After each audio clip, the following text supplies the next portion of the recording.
Hi, everybody. We're live. Welcome to the Rainbow Roll, Thirsty Sword Lesbians. My name is Candace the Magnificent, and I am your GM for tonight. How's everybody doing? I hope well. We are so excited. This whole thing is going to be benefiting the Trevor Project. If you all happen to donate, please go ahead and do so as generously as you feel you can. Even liking, subscribing to this channel, and retweeting all of our posts about this awesome event. That's also donating your time, so thank you, and thank you in advance. But we are really thrilled. Everything's going to go to the Trevor Project, and I guess let's just get into introductions. Let's go around the table, starting with Morgan. Why don't you go ahead and introduce yourself, please? Gosh, why do I have to go first? Hello, my name is Morgan. I use she, they pronouns. I'm going to be playing Clementine. I think I described her as a southern knife milf, which I hope you're as excited as I am to see how this works out. Outrageously excited, personally. And you can find me on Twitter or anywhere that I want you to find me at Lizard Library. Perfect. Thank you so much. How about Alex next? Go ahead. Hello, very nice to be here. My name is Alex. I use he, him, and they, them pronouns. You can find me on most socials at Aldermancy. On Twitter, it's Alder_Mancy. We're making games on Ko-fi and itch.io as at Swordghost. And tonight I am playing Sevelin Peregrine, a roguish scoundrel who is bursting into the town with aplomb. Yes, I love it. Oh my goodness, I'm so excited. Next up, we have Calamity. Muted. I'm muted. Hi, I'm Calamity. My pronouns are she, they. You can find me at Prince X Calamity. That's PRINCEX Calamity on all the things.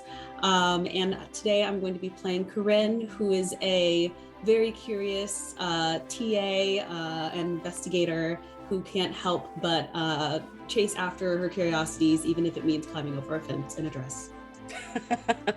That sounds like tenacity, and I love that. Thank you so much. And last but not least, Sarah. Hey y'all, I'm Sarah, or the Hype Goblin. I use she, her pronouns. I will be playing Frankie Doherty, or Fanny, and she uses she, they pronouns. Perfect. Oh, and I'm the Spooky Witch. Excellent. So tonight, just to let everybody know, if you don't already, we are playing Thirsty Sword Lesbians. It is a Nebula award-winning game written by April Kit Walsh, and she's actually a guest GM in 2 weeks, so please come to session 3 to see her work her magic. We also are kind of shouting out Evil Hat Games. That's the publisher of this. So if you are interested in purchasing a copy of this game, I'm sure you can find it on itch as well, and other PDF outlets like Drive-Thru, but these are the books, and they are amazing. This is the brand new book that just came out. They're so gorgeous. Well worth your coin. Please feel free to grab those and just support a really exceptional game. Like I said, they just won the Nebula Award for outstanding writing in sci-fi and fantasy. And I think this is only the second year that they've been giving TTRPGs and like games and stuff like that awards, maybe the third year. So really, really great achievement. So back to the tiers real quick, just to let everyone know, you'll see down in the chat, there's going to be a little bit of a breakdown.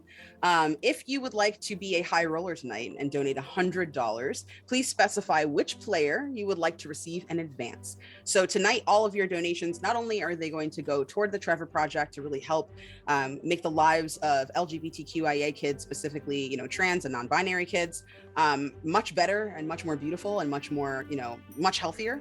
They're also going to assist the cast in their endeavor to create some phenomenal RP for you. So if you have a $75 donation, I will, as the GM, do a monologue, or anyone at this table, if you like to challenge one of them and you guys feel comfortable. If all of you want to, feel free. If you are a little shy and you don't want to do a monologue tonight, you do not have to do anything you don't want to do. You can just pass it to me and I'll do it. It can be silly, it could be sexy, it could be something where, like, maybe if we get one at the end, the villain can do a monologue. We'll see what happens. Even smaller donations, right? $10, $25, you can add to our advantage and reroll pools. And if you have $50, you can get a saucy haiku. Thirsty, very. Pre-stream, we actually had some very, very generous patrons give us some love. And we actually have two haikus for you right now. So I'm going to read them just so that everybody understands what they're picking up when they give $50. I'll read one that is wholesome, and then I'll read one that's a little spicy. All haikus are written either by myself, me, Candace the Magnificent, your GM, or they're written by our friend and fantastic ally, Full Rubber Ducky, also known as David Lee. Thank you so much for your generosity. So let's see, we're gonna read, we'll read a wholesome one of mine and a spicy one of David's. Yes. So, wholesome. Watching Labyrinth, her pout, his poses, their love, no wonder I'm queer. Thank you. Snaps, thank you. I think a lot of you in the chat might feel that. I see some nods at this table as well. Yeah. It's a thing. And then for spicy, you want to know how spicy it's going to get. I'm not going to get like the spiciest because we're just starting, guys. We're just getting ready. Instead, here's one that's a little, if you like vampires, this is for you. My dear, I hunger. Come closer and bare thy neck. You will be devoured. Oh yeah. Yes, please. I'm going to steal this, just so you know. Yeah. I don't know what for Please. yet, but I'm going to steal it. Go Thank for you. it, please. Let's share the love. So haiku, just to give credit where credit is due, it is a Japanese poem. That's the origin of haiku. It's an art form, and it's usually used with imagery that is of a natural kind of vibe. So, you know, talking about the sky or the grass or flora and fauna, weather, things like that. But modern poets have kind of taken liberties with the medium to just use it as the 5-7-5 organizational poem. So yes, haikus, very thirsty, as you can see. Let's keep it moving. So in this game, we all have strings on each other. Everybody that's a player at this table, you get a string. And basically when you think of strings, think of like a heartstring, right? It's a bit of influence, or I guess influence is really a good term. It's like a little bit of control over someone else. Obviously you want to use those in the nicest way if you can, but sometimes you gotta do what you gotta do. Thirsty sword lesbians, especially we've got a scoundrel in this group, anything can happen. So yes, let's decide what kind of strings that we have on one another. If each of you can go around one more time and tell us a little bit more about your character, really describe what they look like so everyone can get a sense of who is going to be kind of turning up here. Do we want to start with Sarah? Let's go in reverse order. Oh, sure. Let's see. I definitely thought of what I was supposed to look like before showing up to play today. She is breaking convention. She is not wearing the garb that is common for women of the time. Mm-hmm. She is wearing long black trousers and a black, well-tailored silk blouse over a long velvet knee-length coat. And there are lace cuffs peeking out from the edge of the coat. Her hair is dark and pulled back tightly against her head, and she has a they weren't top hats. But there was a similar style of the time.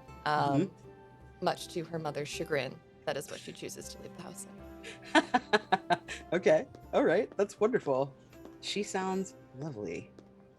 Next up, let's go to Calamity. Let's describe Corinne, please. So Corinne is, I'm sorry, I was pulling stuff up. No worries. I had like a whole mood board and everything because I'm extra. So Corinne is a very studious person. They are, I don't know if I said they are the investigator.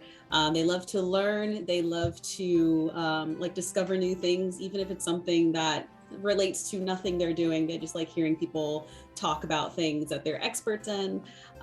She's very curious and will often just leave in the middle of a conversation because they get an idea. Extremely neurodivergent, like myself, so it works out. And are we like describing like looks too?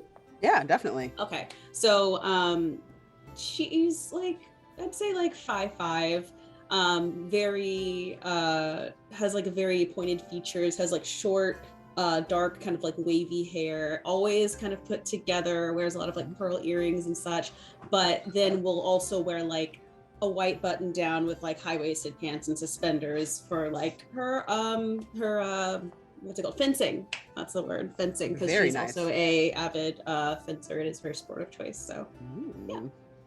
Very lovely. Okay. And then let's hear a little bit more about Sevelin, please. Yes, so Sevelin is also a fencer. Often wears sort of dark leather apron and bib, long dark trousers, that like mask tucked under their arm, but they can also often be found perusing the library. They are well known for having very diverse political opinions in the town, and often can be found proclaiming in the streets, trying to get folks to listen to their opinions. They work also on the side as a bit of a newsboy, I would say. So there are some rumors about Sevelin that said that they have a sort of club for high-ranking noblewomen spreading dissident political opinions. Very nice. So kind of like a town crier, you'd say. Thank you, Full Rubber Ducky, for your $10 donation. You will be getting an additional, I believe, an advantage in the advantage pool. So very, very nice. Yeah, so kind of like a town crier, almost like a journalist a little bit. Yes. Very, very nice. And then last but not least, Clementine, please tell us all about what you look like, you divine creature. Oh, thank you. So sweet. But firstly, I gotta say the dissident political views things, big fan of that. Very big fan. So Clementine is more of like a practically dressed individual. She's generally wearing trousers and just a short button-up or a button-up shirt, and that has flowing sleeves, just enough that you can like slide something inside of there and pull it out very quickly. Let's say like not a knife. That would be absurd. Nobody hides knives up their sleeves.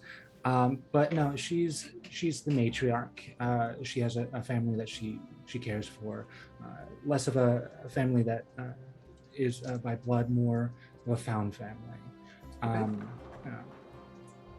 They all have varying political beliefs as well, but they all seem to be unwelcome in more polite social circles, let's say.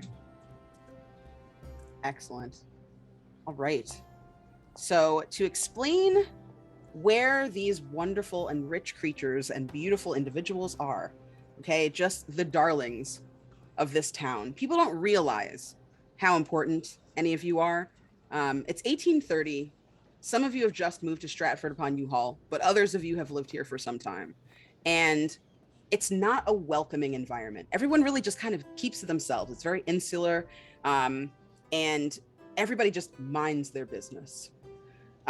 Because of that, it's difficult to kind of make friends. Some of you might know each other. We're going to determine those strings in a moment.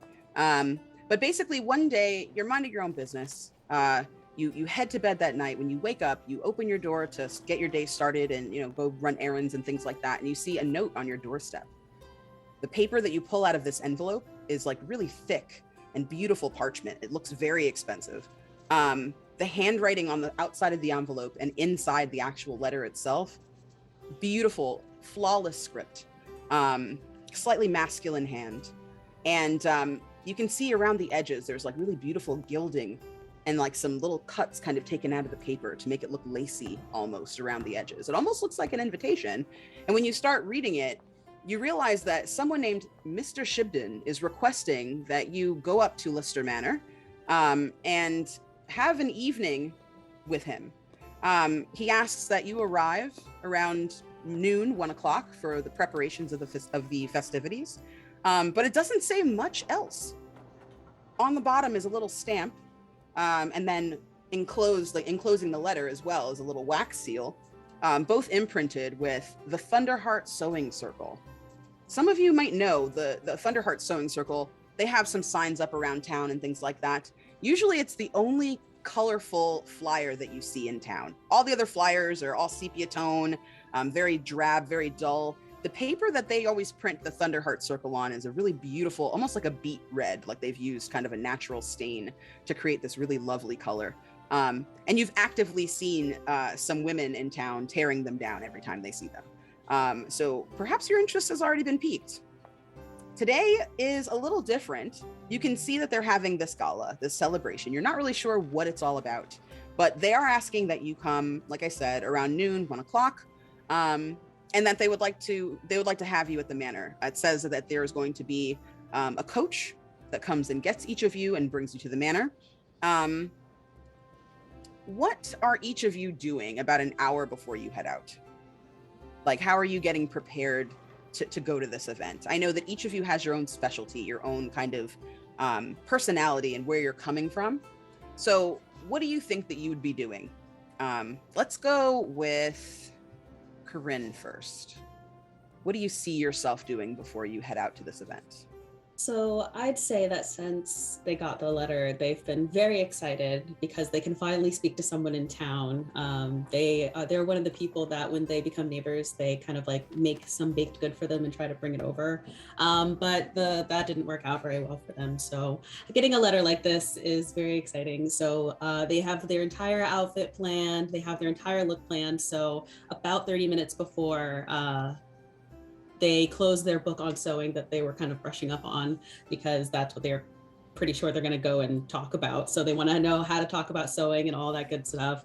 And just like getting ready, getting on, getting your hair done, nice makeup. And also, I think today we'll be wearing, I wonder if she's going to dress anyone.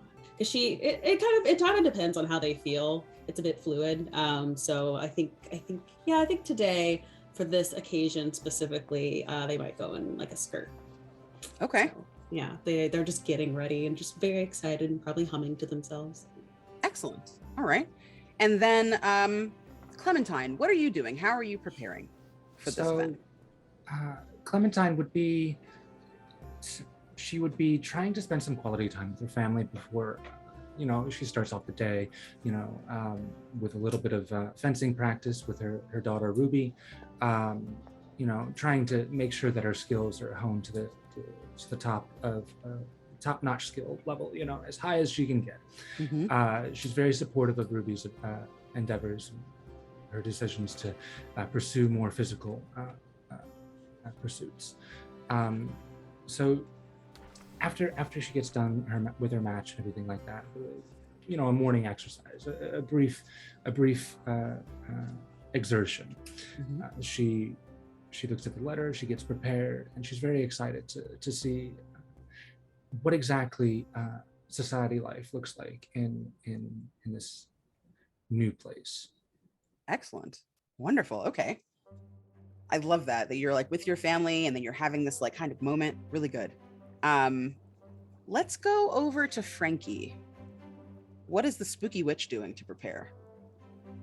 Frankie is currently walking around her new flat. A cat has found its way in there, and she's currently trying to determine if it is a living cat or if it is a spirit. That is a fantastic way to pass the time. She did sleep with the window open last night, so okay. 50-50 chance. So friendly to animals as well. Mm-hmm. Of course. Excellent. And then Sevelin, what are you doing? How are you preparing for this? I've been up and out, I would say, for quite a few hours, practicing fencing as well.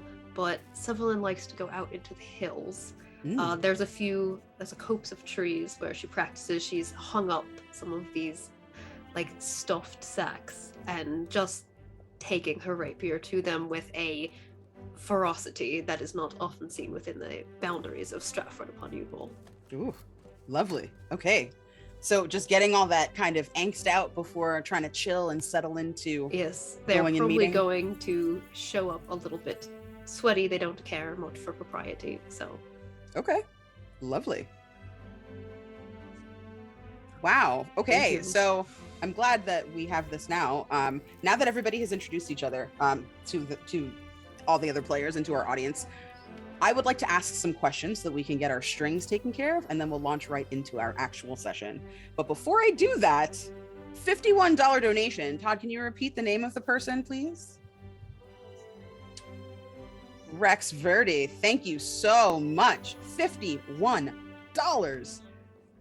We are at $300 even overall. Thank you so much to everybody so far who has either donated or has shared this event. Thank you for watching. Really means the world. I guess $50 means we have another sexy haiku. Well, any haiku. It doesn't have to be a sexy haiku. Calm down.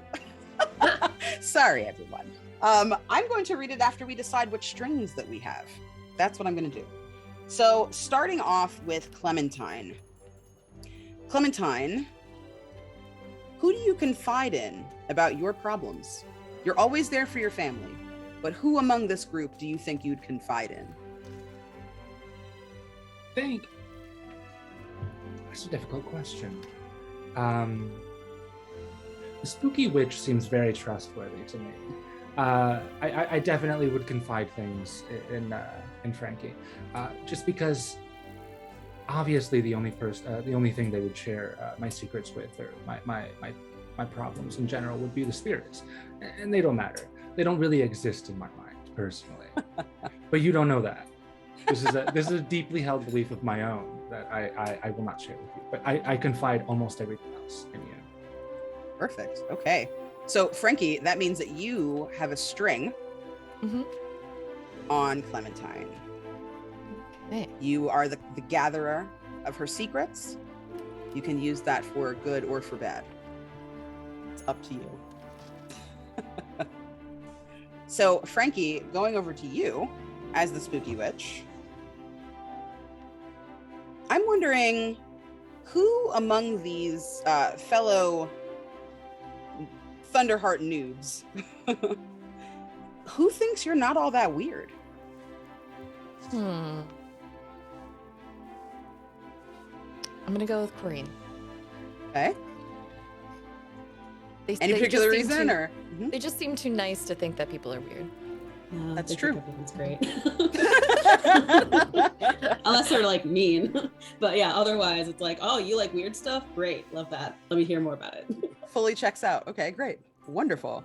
So, Corinne, you have a string then on Frankie because you accept them and you have that emotional connection with them. So, let's see, Corinne, who do you know from somewhere else? That would probably have to be Sevelin, I would say. Probably maybe saw them out fencing one day and was like, oh, a fencing friend, finally. So I think maybe would have tried to not like be weird, but been like, hey, I saw you like fencing. Do you want to like fence sometime? So they're probably the only person in town that they've actually gotten to maybe talk to them a little bit. Okay, excellent. And then Sevelin, who has almost as much flair as you? Oh. I think it's going to have to be Frankie. Yeah, okay. So then I tend to enjoy those who operate outside some of the boundaries, and I don't think I know Frankie super well, but I have admired some of her work. okay. So then let's see. Sevelin, you'll have a string on Corinne. Okay. And then I guess then you have two strings, Frankie. So congratulations. Nice. And then, man, that just means there's going to be some very exciting strings for Corinne coming up for them to have. Okay.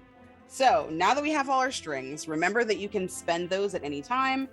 You can give somebody some emotional support like that. You can coax someone into doing something that perhaps they don't want to do. Very, very flexible for you to kind of decide what you would like to do with your string. So before we get into our game, let's go ahead and let's do a haiku. So, yeah, that's okay. Got it. Awesome. Thank you.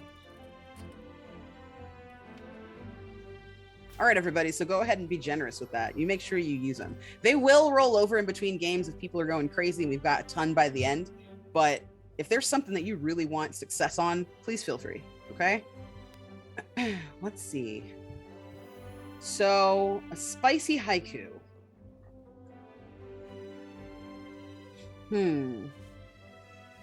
A succulent peach, ripe and sweet, firm to the touch. I won't bite too hard. Thank you, Rex Verde, for allowing us a very spicy haiku. That's fine. Oh, because I'm talking to you? Nobody can hear Todd, so I have to repeat rerolls. So, FYI, 3 rerolls, 3 advantages. So, just so we can keep track. Thanks, Todd. All right. So, each of you stands outside your humble abode, and you see a carriage come kind of just ambling in. They're about 10 minutes early, so you know that whoever sent this carriage means business. It's kind of plain, but when you enter it, the inside has plush velvet covering the seats, really nice woodwork inside around the edges, the borders of the windows, silk gauze, like the kind of curtains inside. The inside's very fine, but the outside's very plain. The gentleman that is kind of getting the horses ready and everything like that, the groom, as well as the driver, are dressed in pretty modest outfits. You've all seen some kind of more heavy duty, regalia that some of these wealthier people kind of dress their servants and assistants in. This is not that situation. Very plain. And as you pull up to the manor, several of you have probably already seen this. It's right on the outskirts of town. To get over to the other town, in and out, right? There's 2 different directions you can do to leave town. This particular one, there's a gigantic manor house. Not quite as big as a mansion, but a pretty nice sized estate.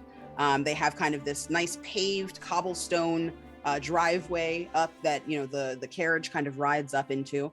The house itself, it's 2 stories, surrounded by a beautiful lush garden, clearly landscaped and trimmed, to the T.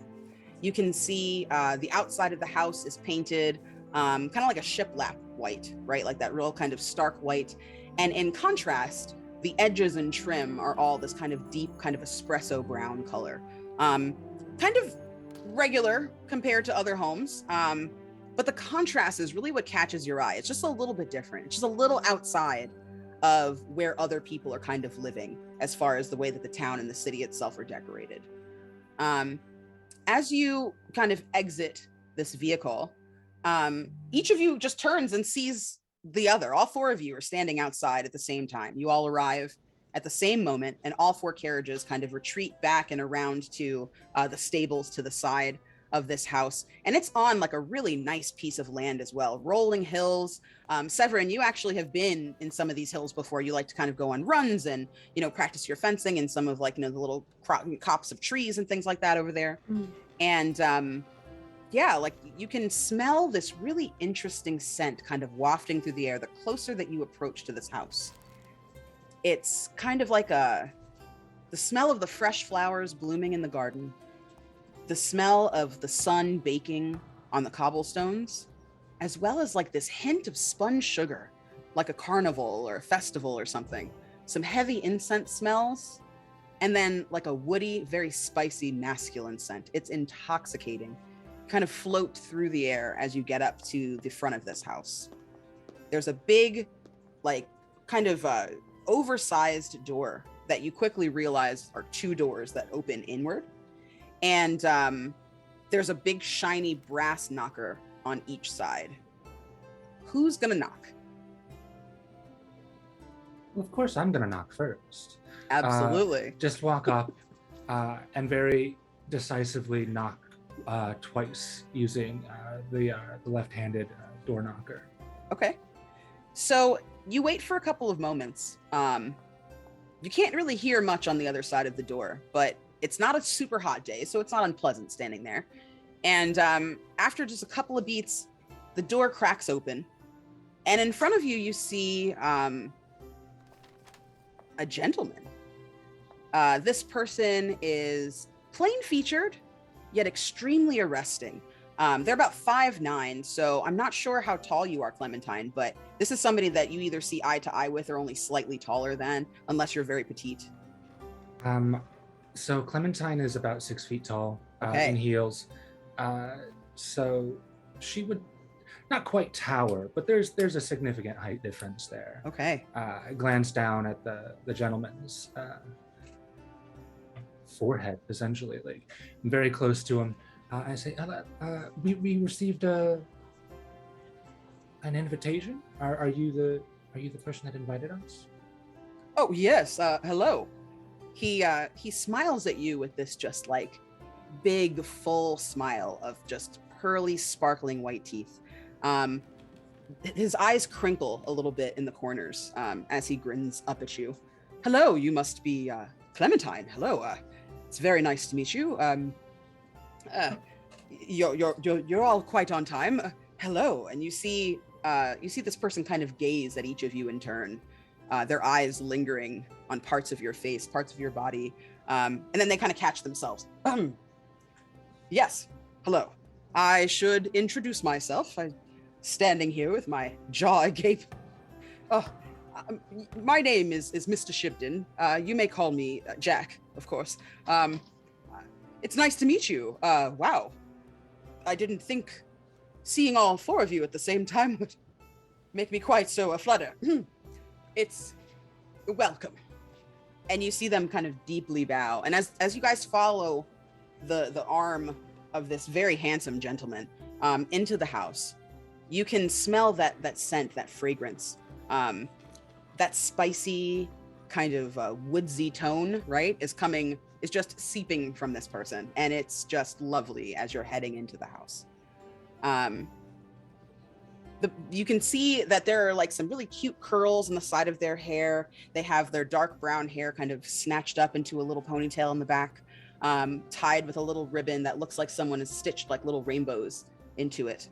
They're wearing little breeches that are kind of really fitted and showing off their lightly muscled physique, relatively slim, in all black, save for this white top underneath their vest. They beckon you into a parlor. And you can see it's a pretty regular standard foyer, maybe a little bit larger than what you're used to in a flat or, a more common house. All the furniture in here is very drab. There are chaises longues, some little settees, some ottomans, things like that. They're all very normal looking, and they kind of beckon to seat you. How was your journey? Is everyone quite all right? Oh, the journey was marvelous. The carriage is supremely comfortable. Thank you so much for sending those for us, rather. Only the best. Only the best. Oh, I mean, I was a little concerned when I initially saw the outside, but I suppose I can't judge a book by its cover, eh? Dear Clementine, you have no idea how true your words are. Yes, thank you. The rest of you, and any complaints, any questions? Seems a bit forward, in my opinion, to send such a lovely carriage for a sewing club meeting. Quite right, Severin. Your eye is quite keen. We are having a bit of a to-do today. We are celebrating the pride that we have in the Thunderheart Sewing Circle. It is a very luxurious day for us. We are gathering together all of our members, both the ones that live here and the ones that come from out of town, out of state, sometimes out of country. We have a very interesting roster of individuals that have graced us with their presence, and we thought that we'd roll out the red carpet for all of you. I know it seems quite modest, but we're trying to make a good first impression. on us. Out of this door in the back of the room, you see this very deep-toned ebony woman. She looks like she's about 5'6", 5'7", right? Not super tall, but she's wearing some very elegant high heels, higher than you've really ever seen in the shop. It has kind of almost a wedged heel, rhinestones and sparkles on the toe. She's wearing a sparkling gown. You've never seen such finery. It has a V-neck that goes almost down to her bosom. And her hair is in this beautiful coif, this lovely finger wave style. She has big chandelier earrings on, and her makeup is done very sparingly, mostly just blush, a little bit of lipstick. And she peeks her head in and like half her body into the door. Darling, are these the new ones? Hi. I didn't mean to interrupt. She kind of looks at you all expectantly. She looks over at you, Corinne. Oh, what do you have there? Is that you have a notepad? Well, yes. Well, first, I wanted to know, were we meant to bring our own materials? Oh, not at all. We have everything you need. Jack is an over-planner. Oh, wonderful. Yes, this is just in case I have any, just learn anything new here. I'm not the best at sewing. I can stitch something together quickly, but I'm very excited to learn what's going on here. All in due time. I'm gonna go get ready. I'll see you inside. And you see she kind of turns and kisses Jack on the cheek, at which he blushes. And she kind of waltzes back the way that she came. And he stands up. All right, I should tell you all why you're here. He looks at you, Sevelin. Your sword fighting skills. I know you're quite the scoundrel. I've heard you have quite a rapport with certain people in town. And I do not know if they would call it that. I'm letting you know what I've heard. There are several of our members that have seen you around town. We were wondering. This is a place, it's hard to explain, but it's a place where people come to truly be themselves. A place where everyone can live their best life to the fullest. There's no reason why we can't dance, why we can't have bright colors, why we can't enjoy ourselves, sing, write, whatever it is, whatever art. You know, the romantics, they've got a good idea. They've got the right idea.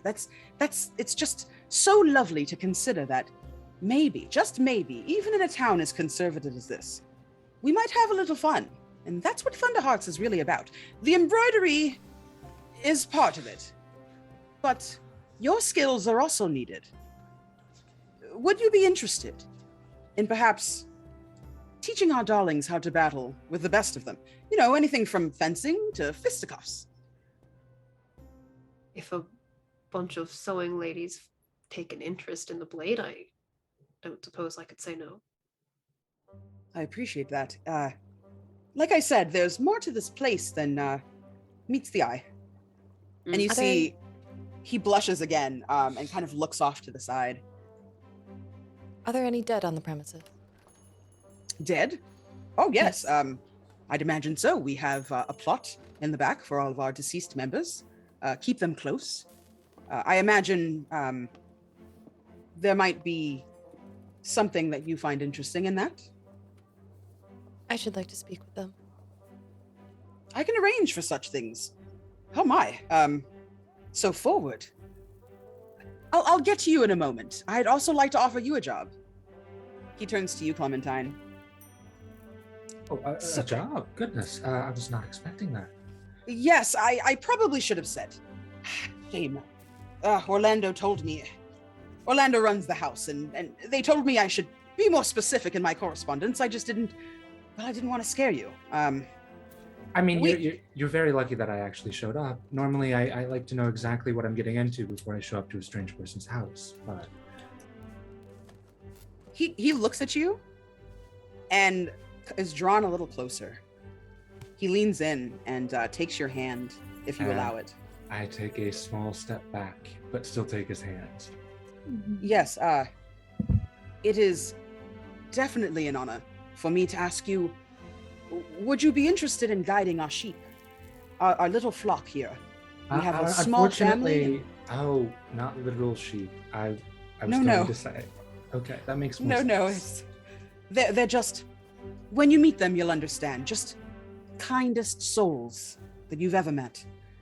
We would be honored if you could keep an eye on them. We know how much family means to you, and we've been in awe of how you represent and you show up for the people that you care about.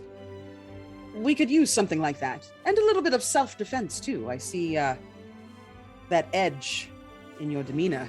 I have no idea what you're talking about. I am a very soft and caring individual. I would never have any sort of edge.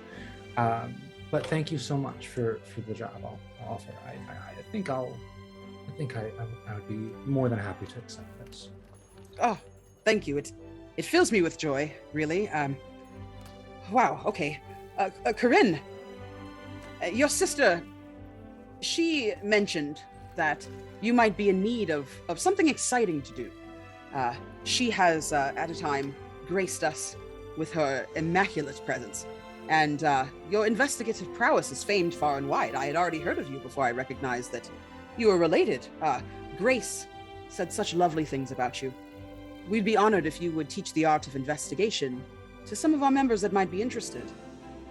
Oh, I suppose, yes, if that's the sort of thing that, yeah, that could work out very nicely. I just suppose when you said job, I didn't know what to expect, but I didn't think that was something you would be interested in. I just wonder, what exactly would investigation help this group with? I'm glad you asked that question. It's a bit sensitive, but if you'll all follow me, I think showing you would be better than telling you. He rises very grandly from his position, just kind of like still eyeing all of you. This person seems overjoyed that you are there. He looks at you, Frankie, and he says, I'd like for you to come with me first. He opens up the door that Josephine just disappeared into. And Frankie, as you step through these halls, right, as you step into this kind of antechamber and then out through the other side, you see in front of you a fantastically large house, far larger than it could possibly be on the outside. This is a 2-story home. It's big, but it's not ridiculous. It's not, like a mansion. It's not a kingdom. It's not a castle. But inside, you'd be fooled. You recognize that there is some really fantastic magic that's been kind of bound into the walls of Lister Manor. It's bustling, it's crowded with people. You can see people of all different backgrounds, people who appear to be, very busy and kind of immersed in what they're doing. You see that there's balloons being kind of blown up and really nice, like kind of sparkly tinsel being kind of put around everywhere. And you can see streamers hanging from every surface, people hanging tapestries. It's clear that they are in the middle of setting up for something big. As the rest of you file in, that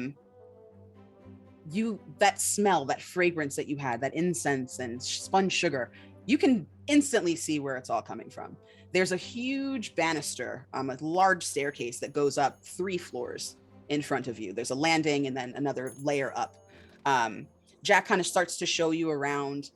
There's several rooms in this home, and like little kind of alleyways and things like that too, little hallways that other rooms are kind of off of. It's almost, it's not really a maze, it's more straightforward, but it is absolutely a surprise how large and kind of magical this house is. There's, a full kitchen that's like just lovely. It's got, a huge island. It has an area for eating in if anybody wants to snack in there. You can see there's, at least 4 bathrooms on the first level alone, made of marble and porcelain. No expense spared. And lots of places to just be creative. There's a studio space that you see with galleries, kind of like a gallery all along the walls leading up to the room. A music room where all manner of instruments are. And you all know from, existing in Stratford-upon-Uhaul, no one really is allowed to play music. There's music at church. There's like an organ and all that stuff. But for the most part, people frown upon literally everything that you're seeing in here. And these people look free. None of them are wearing kind of the drab, dark regalia that you're used to seeing in the streets. All of them look happy, and everyone's really getting along. Lots of sidelong glances at the four of you. Several people just kind of like fluttering by. Oh, hello, and lots of blushing everywhere. Such a different vibe than you're used to. Frankie, Jack looks at you and gestures around. This is what we would hire you for. You can see that we've got some epic spell work all throughout, and we would love it if you could teach some of our touched caretakers and members some of your magic. We have several people who have either a bit or quite a bit of potential, but no one really to guide them. We've got one or two people that have tried, but not since our fallen member who's out in the garden have we been able to really wrangle that spirit and get everybody else up and running. Would you be open to being our resident expert in witchcraft? I can't The arts. say that I'm an expert, but I'm happy to help if I can. Oh, thank you. Thank you. Wow. All four of you, this response is overwhelming. I was afraid I'd have to show you back out the way you came, but please enjoy the house. Thunderhearts, it's called Thunderhearts, but it's more of a social club than anything. It's not really a sewing circle, as you can see, although we do have a sewing room and a seamstress, but that's more for something called fashion design, something that we really love. Please, make yourselves at home. Why don't you get started in the ballroom? You can talk to some of the other heads of house and get more acquainted. So Jack shows all three of you over to the ballroom. And inside, there's just a ton of action. You see someone setting up a banquet table with all manner of delights, desserts, salads, finger sandwiches, teas, pretty much any and everything you could think of. There are people kind of lounging, someone's painting. So is there anyone that you can think of in the room, like anyone that you would want to look for, or any kind of questions that you might have for Jack? I know Corinne is eyeing the sandwiches. Okay. Definitely just sort of, are those just take them? But that's the kind of look that they're giving them, but is trying to be very like proper, because since being in here, they're like, wow, this is cool. Like I need to feel like I need to be cool. Absolutely. Honestly, go ahead. Sevelin was a bit unsure about a sewing club. It's not usually their area of interest, but they are a bit curious if Jack is more of a rebel, if this is sort of a secret kind of club. So I think that they're gauging the atmosphere, trying to see how many people here have a bit of a spark or an edge to them. Okay. Excellent. And What I about think, and I think Clementine is honestly kind of just taken aback by the magic that is very obviously inherent in this building. She was never one to believe in very much in spirits or anything like that. As much as she, as close as she is to Frankie, but like she's trying to understand it and like compose this clearly magical place and trying to fit it into her worldview before she starts exploring too much. But she's gonna walk over to the finger sandwiches and to grab one and offer one to Corinne, since she can see them obviously eyeing them. Mm-hmm. I didn't know. Thank you. Of course, dear. You looked like you were a little hungry, a little peckish. You need to make sure that you take care of yourself. Oh, I eat. It's just at odd hours generally. I'm not really used to the regular breakfast, dinner, tea time thing. I'm not very good at it. It's more 6 a.m., 3 p.m., 8 p.m., 12 a.m. You know how it goes. I mean, so long as you eat and, here, take a couple more, just in case. Thank you. We'll just sort of like start piling them. So as you're like piling up these sandwiches and Clementine's kind of, giving you that care and that support, Out of the corner of your eye, you see this very petite, maybe 5'4", 5'3", this Asian woman in a beautiful kind of beautiful take on a chef's hat. It's not what you would normally see in a restaurant, just like the plain, kind of chef hat. It has like all these really nice colors stitched into it and some like ribbon coming down the back. And she's wearing a very beautiful kind of almost cape-like apron that like wraps around her shoulders. And then, a pantsuit underneath. Again, with like little breeches and like little black shoes, buckled shoes. And she's holding a plate of pastry, right? Some custard cream puffs and little macarons and, Napoleons and all these little bite-sized delectables. And she comes up to you both and she says, I love watching people eat my food. You are clearly enjoying it. And I would love it if you would try some of these. I'm sorry to get flustered, but are you both new? You're our new members, right? Is it really that obvious? I feel like we were being so nonchalant, like so cool as a cucumber. Cool, I say as I take a bite out of another cucumber sandwich. You're so clever. We could really use that kind of excitement around here. Your sense of humor is so stimulating and effervescent. I know that you were trying to kind of be off to the side, but I couldn't take my eyes off of you both the second you walked in. What are you here to teach?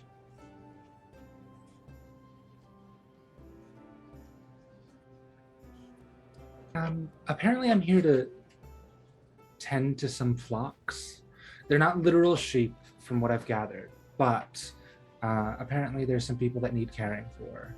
A little bit of a more motherly attitude, apparently, will do this place some good. Yes, I could see that. Some of our patrons here need a little bit more guidance than others. I myself am very giving. I think that might be what's attracting me to you. It's uncanny. The way you show such compassion and kindness. I mean, it's what can I say? I'm very talented when it comes to being compassionate and kind. It's an inherent trait. You can't learn these things. That being said, you said I should try these pastries, right? And I just kind of reach one off the plate, and not obviously, but like I make eye contact while I bite into it. And attempt to make it seductive at least. Okay, go ahead and roll me entice, please. So that's going to be plus your heart.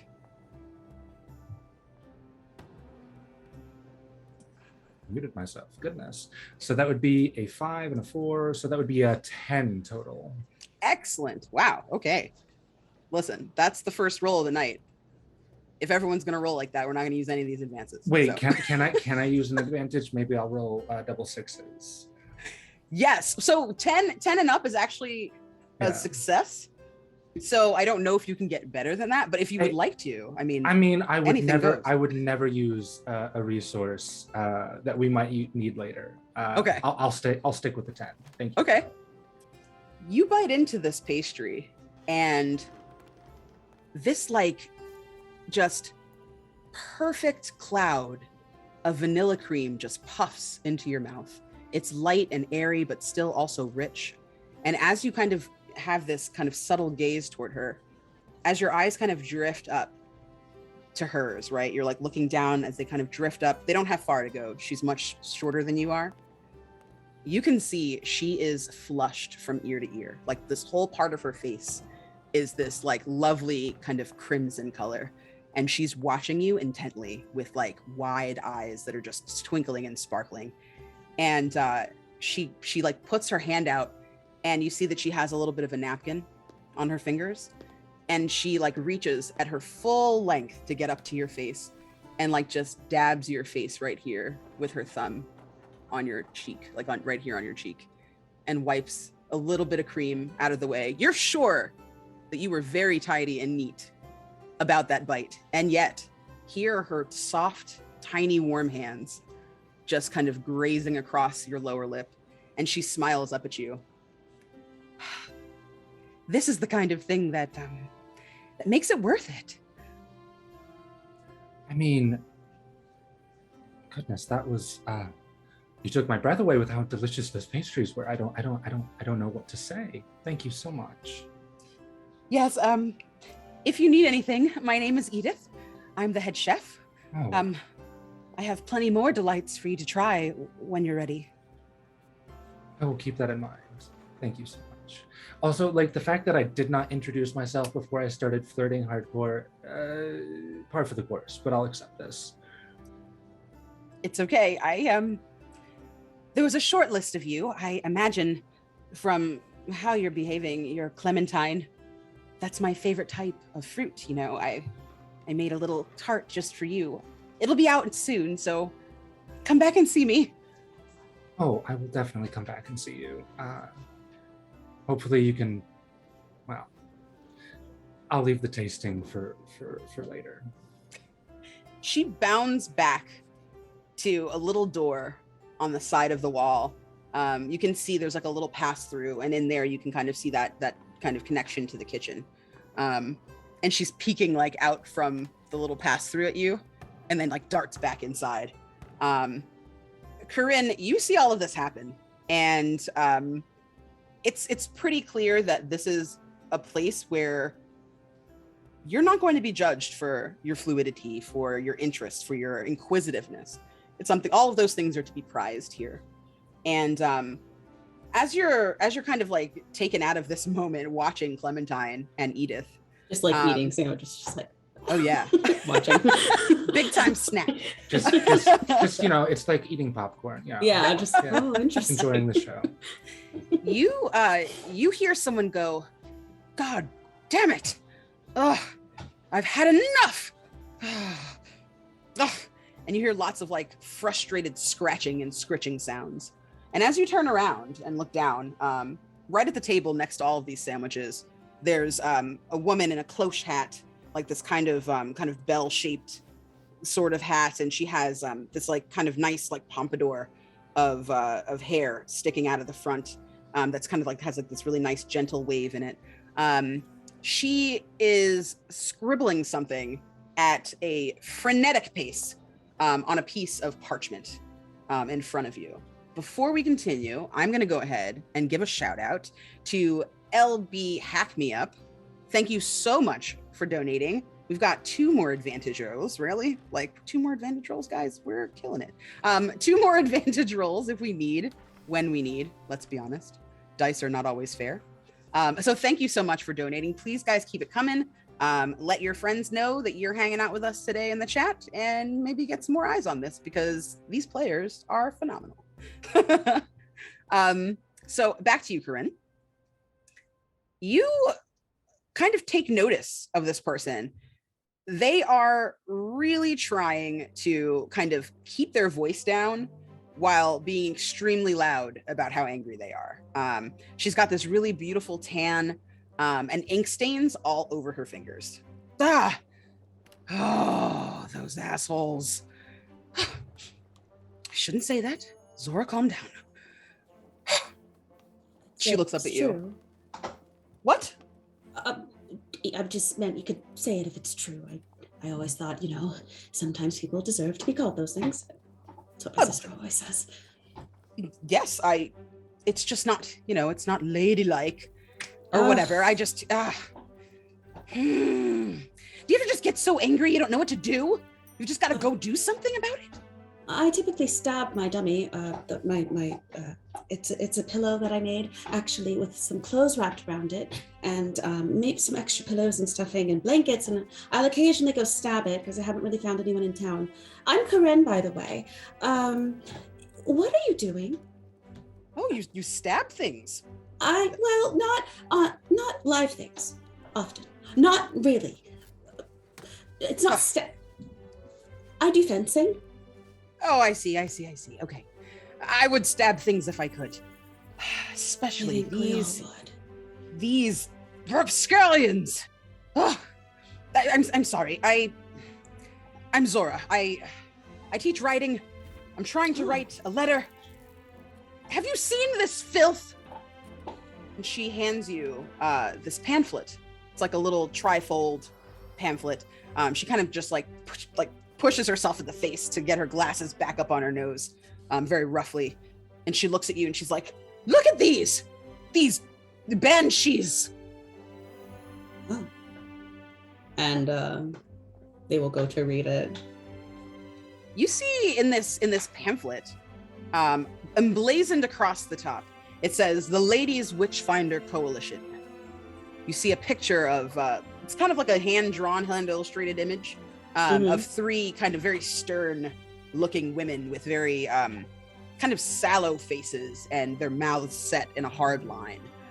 Because it's illustrated, you can't really tell too much about them, but they all look extremely severe and no nonsense at all. And as you start to read it, you realize that this is one of these women you've seen tearing those colorful posters for Thunderheart down in the town square. As you go on to kind of keep reading, it's a lot of propaganda about, how important it is to maintain, an air of decency in this age. And it's important to make sure that, you are covered. There's like a list of things to do if you want to be a true lady or aspire to be a true lady and potentially one day fly above your station. It is the same kind of rigid noise that you're used to hearing kind of spouted about outside of your home. But for you, those rules have never really quite stuck. You can't help but be yourself. So she looks at you and she's like, "I'm trying to write to them. I just know they're going to make an appearance today." Oh, here? They like to do drop-ins, I guess. They just stop by and we entertain them in the foyer, but they're going to try and ruin this day. They have a sixth sense about these things. Whenever we're having a nice time, it's always time to come and just rain all over our parade, so to speak. And when they do come in, they're trying to spread this drivel? They left these last time. Oh, One of our they girls left saw it, these. and she was so racked with guilt, she marched right out the door. Well, that simply won't do. Perhaps we could keep an eye out, and when they do arrive, find a way to make sure they never come back again. Not through stabbing, of course. Every time you say stabbing, I get a little excited, I have to say. I'm so sorry. It would end this problem once and for all. You can see this kind of dangerous glint in her eye. Which would be, I understand. However, there is the matter of having to then hide evidence of such things, and I wouldn't want to put this lovely place in any sort of danger. She looks away for a moment and back at you and laughs this throaty, full chest laugh. "I'm sorry. I'm not laughing at you. Oh. Just what we do in here. No one is privy to that but us. You're part of a society now that you can feel confident in. People keep your secrets here if you have some. I know I have quite a few myself." Interesting. I probably shouldn't say that to someone like you. Your investigative skills, I want to retain some mystery. Well, You see her kind of gather her shirt. Perhaps we could find some way to, without stabbing, incapacitate them in such ways that perhaps they would not be fond of coming back. My. There's much more to you than perhaps I thought. One must know what to look for when they look for things. Often you have to know the mind of such people when you are working with them or against them. what I'm trying to say is, when do you think they'll be arriving? I don't know. I thought when the knocker rang, when I heard the knocker, I thought it was maybe them, but it was you. And what a nice surprise that was. I don't know. They like to come midday. Usually this time they're praying or something. Interesting. So you see her kind of like resume her note, and after a couple of beats, she like looks back at you, and if you consent, she snatches your hand. So you go to turn away, and the hand that's not holding a plate of food, she grabs at it, and she looks up at you, and she says, I recognize that you're an investigator. You write things down for a living.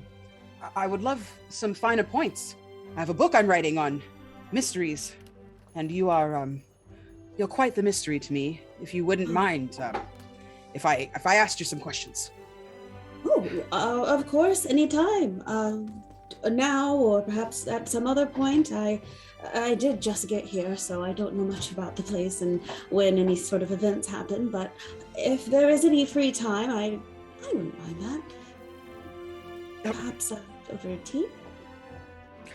I love tea.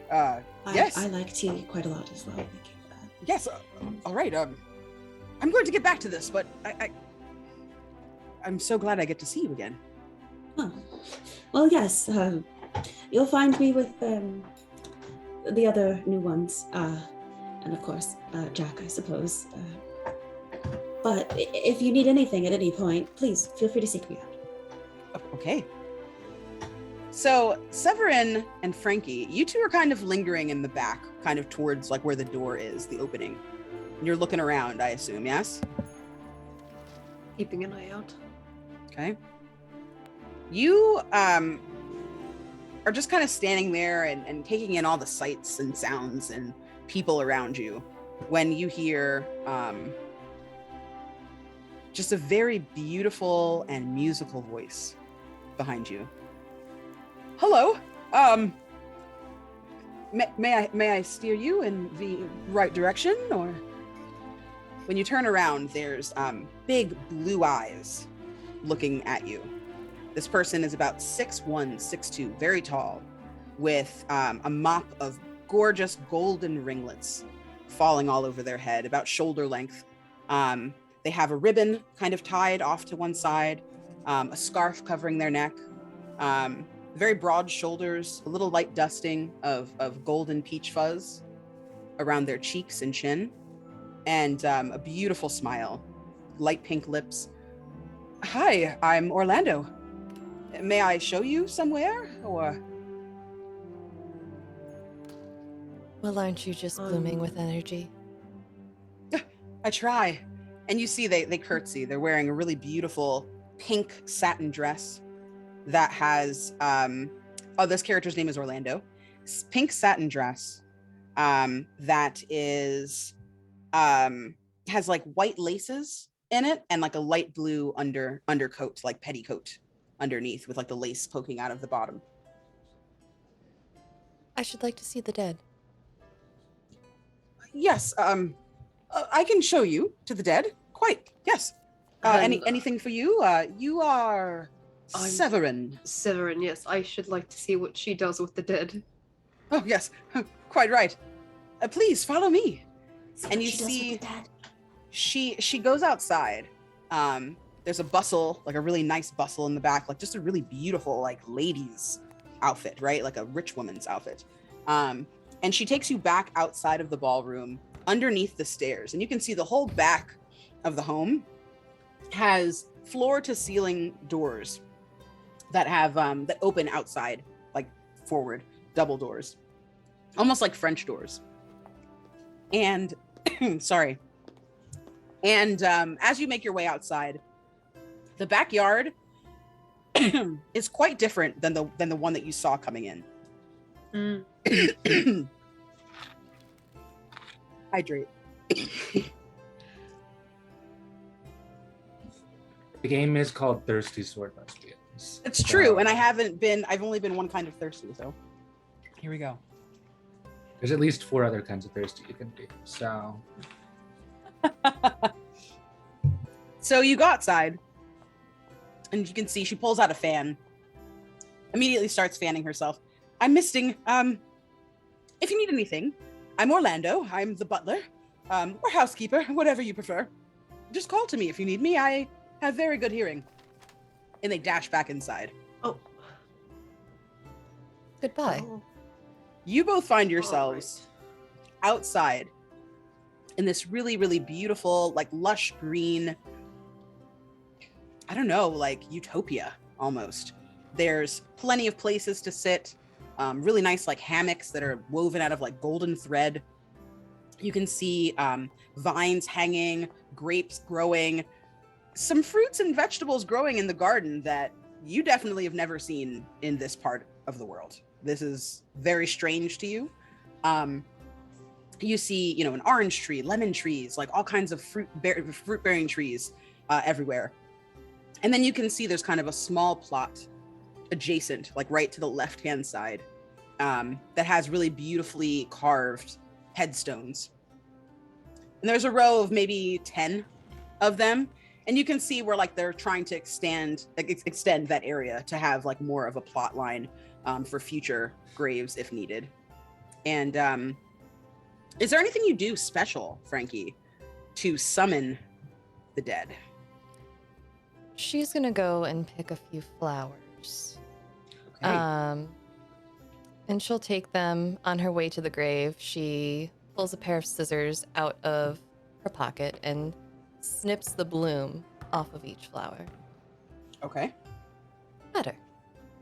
And she will place those at the grave. Do you just want sit. my assistance? Do you speak with the dead? I never have before, but if you're going to dig something up, I suppose I could help. Why would I have any need for their body? I do not know. Sit. And she'll Alright. pat the ground next to her. Sits down awkwardly, adjusting the rapier buckle to the hip so it doesn't mess with the folds of the outfit. Okay. We need one more with us. And she'll Ooh. do a circular motion with her hand, and out from behind one of the gravestones comes leaping a ghostly brown puppy with long extended fangs in the front. What is this adorable creature's name, please? This is gonna be Herbert. Oh, Herbert. Okay. Sorry. I get real. So you've done like the first part of your ritual. You've gathered the people that you need in order to channel the unseen. You're in the mood, you're in the vibe, that spirit is like coursing through you. Go ahead and roll plus spirit to see how successful you are.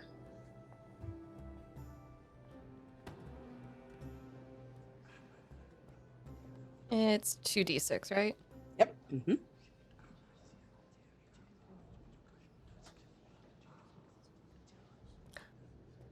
Thank you to Justin Siva for your donation. That's 2 more advantages. That brings us up to 5 advantages, I believe. 7 advantages and 3 rerolls. Cool.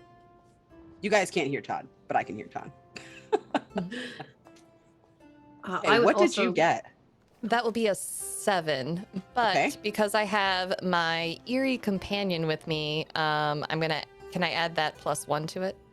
You Bring it up to can, me. and I was going to say, depending on what you need, you might want to spend one of the advantages that we have, or you do have access to a reroll if you would enjoy that. I can go for the advantage. Okay, let's do it. Now I know traditionally advantage is declared beforehand. However, this is our first time, so we're going to go ahead and just do it. We can do whatever we want. That brings it up to 11. 11. Oh my goodness. Okay. So you sit in front of the grave. You notice, Sevelin, that like this is probably one of the weirdest things that's ever happened to you. You pride yourself on being the one who brings the party, right? Like you are someone who your intensity and your good looks and your charm, right? And then your prowess with the sword. Like, you've got a lot going on for you. But right now, you are seeing Frankie in this very different light. Frankie, can you describe what you do? I actually wanted to say as well that I have please, a move please. called Fool's Rush In, when I vault into a situation without forethought and wind up way over my head. Cool. Sevelin has no experience with spirits. He's sort of fascinated by things they don't understand. So I think might be leading it a little bit too close, messing around with some of the grave dirt. Not like has no idea what they are doing, but is definitely going to try to engage with Frankie and meet them at a level that they don't really know if they should be doing. So I'm going to actually give Frankie a string on me and mark XP. Awesome. Okay. Thank you. That's excellent. Frankie, you're taking the reins then. You're guiding. You see that you have Sevelin's complete attention as this is happening. They're looking at you like, what is this? Essentially, from the dog to this ritual that you're about to conduct. What does that look like for you?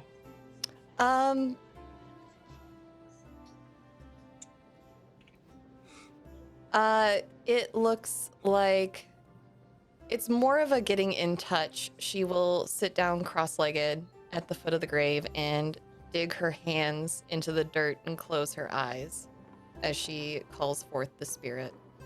Okay.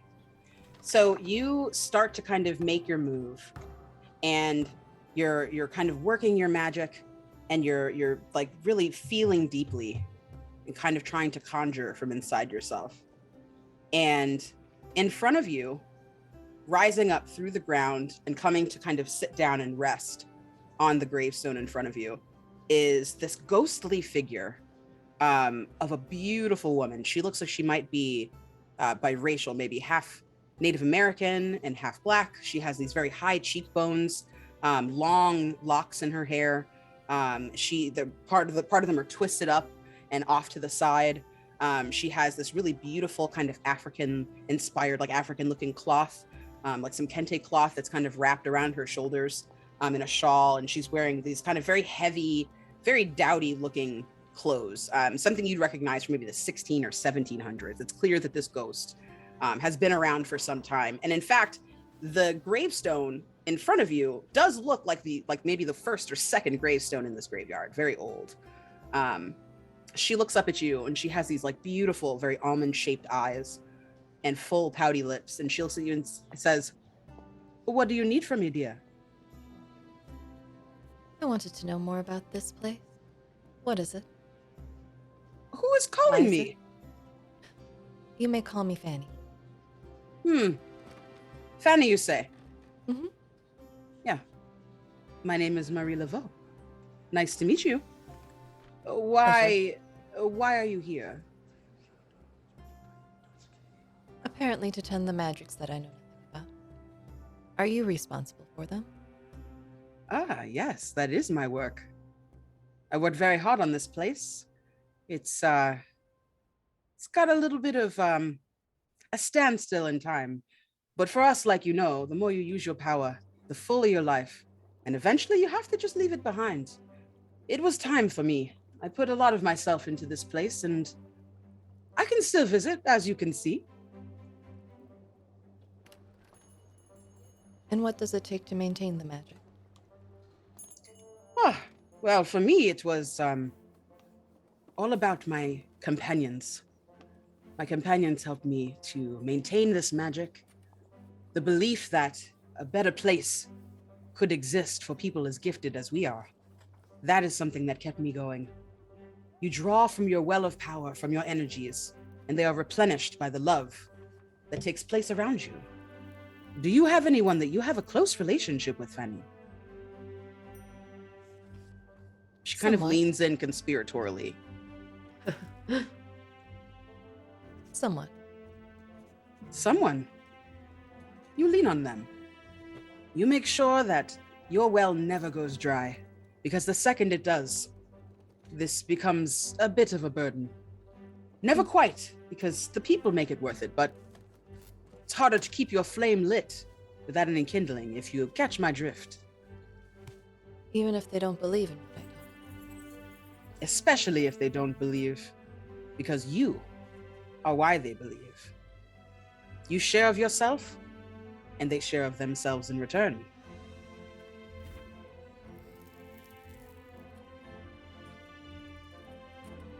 As Fanny's mulling this over, Sutherland, you see all of this happen. None of this is a secret. This isn't being hidden from you.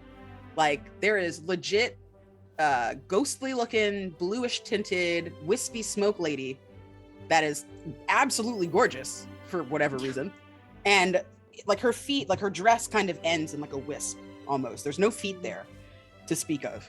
And she turns her attention to you. Oh. Cephalin has her hand on her rapier, is trying not to pull it out, but hand is trembling slightly, is trying to hide the fact that they're actually quite afraid, and usually when they face something that they don't understand, they're willing to learn and understand it, but I do think this is a bit of a shock to the system, so is like starting to pull the blade out, staring at this ghost. Okay. So note to you, because of your move earlier, you have a +1 to defy disaster, since we haven't had a moment like that. Yep. I think that this is going to be your moment. Like, okay. The disaster at hand is that you are freaked out. This is weird. This is not at all what you expected. You were already shocked with the fact that you were offered a job. This is like the 3rd shock in a day, and you're used to being the shocking one. Go ahead and roll Defy Disaster to keep it together and not completely mess up this ritual, please.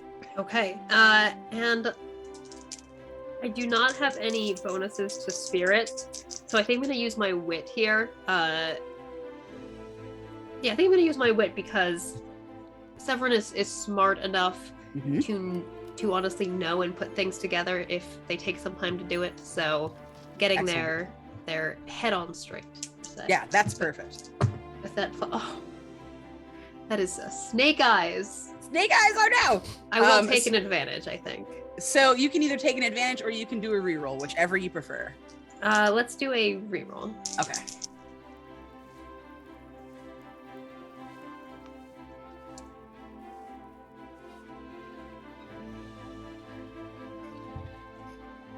Rick Stevens, thank you. Okay, Rick Stevens.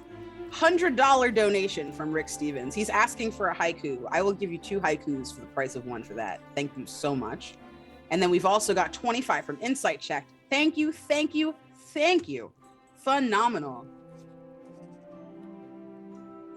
Rick provided a haiku? Uh-oh. Okay. Ooh. And 1 level up. Does he have a player in mind? Okay. Frankie. Nice.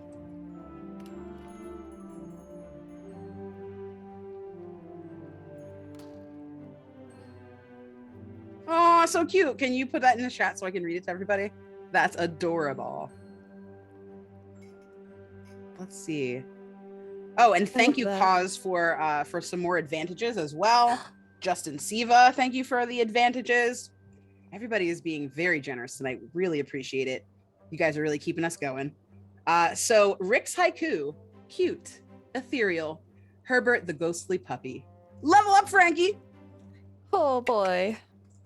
Very nicely done. Thank you so much. Wonderful. Everybody else. So actually, you know what, Frankie, you too. Everybody roll for me. Just roll 1d6. It was a 3. Okay. I also rolled a 3. Okay. I rolled a 2. And 2? I'm being bit by a dog. Excuse me, 1 second. Calamity Corinne has an XP. Go ahead and level up.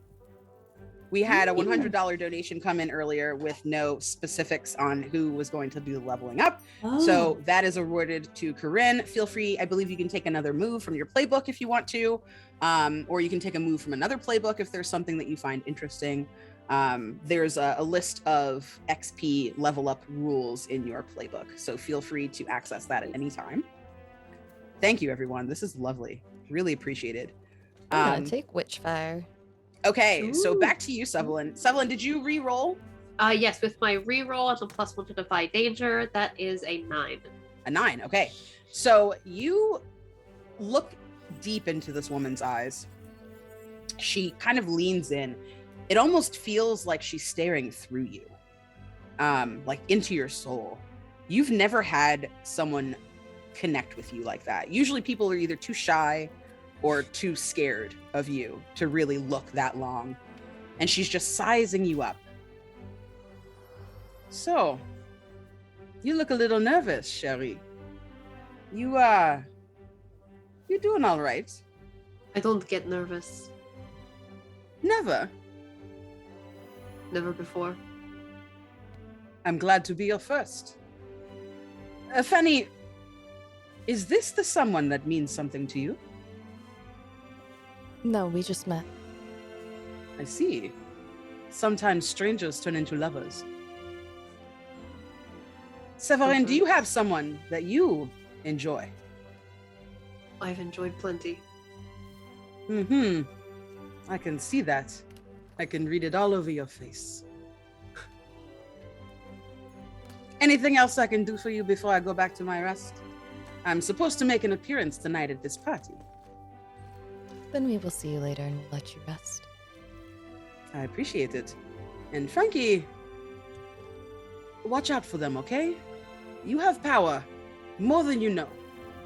And they could use stuff like that here to protect these innocents. Thank you for the advice. You see her kind of nod. She looks over at you and sends a little grin your way, Severin, as she vaporizes out into this mist. You can see, like, she kind of fades and fades and fades until just her face is the last thing that you see. And then in a wisp of smoke, she's gone. You both realize, Frankie, this is nothing new to you. You know that when you work your magic and you commune with the dead, that sometimes the weather starts to change, right? It gets a little dark. There's, a hush in the air. You're used to that kind of like presence that comes with your power.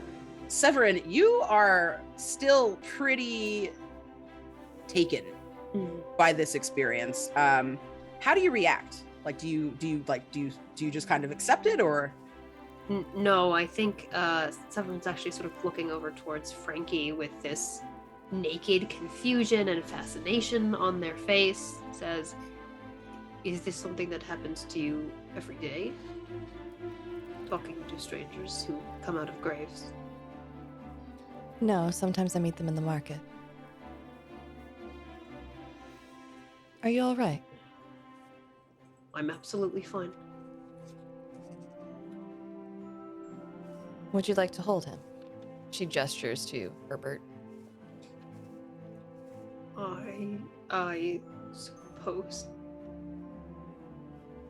All right. Hands come off the sword. You are handed a little fanged eldritch puppy. Absolutely just lets the dog start gnawing on their hand. And they have like this gauntlet glove just chewing on it. He's teething. His fangs are coming in new. Oh. Okay. Good boy. So cute. I love him. Okay, so you two kind of share this moment in the garden. You can hear birds chirping everywhere. For a couple of minutes, you kind of just sit outside and you can see Herbert just kind of like trying to chase these like little birds everywhere. And the birds are like, don't know he exists. The birds are just like doing whatever. And he gets close and it's almost like they feel like a little chill in the air or something because it makes them fly away, and he barks at them and you all have a nice grand time outside.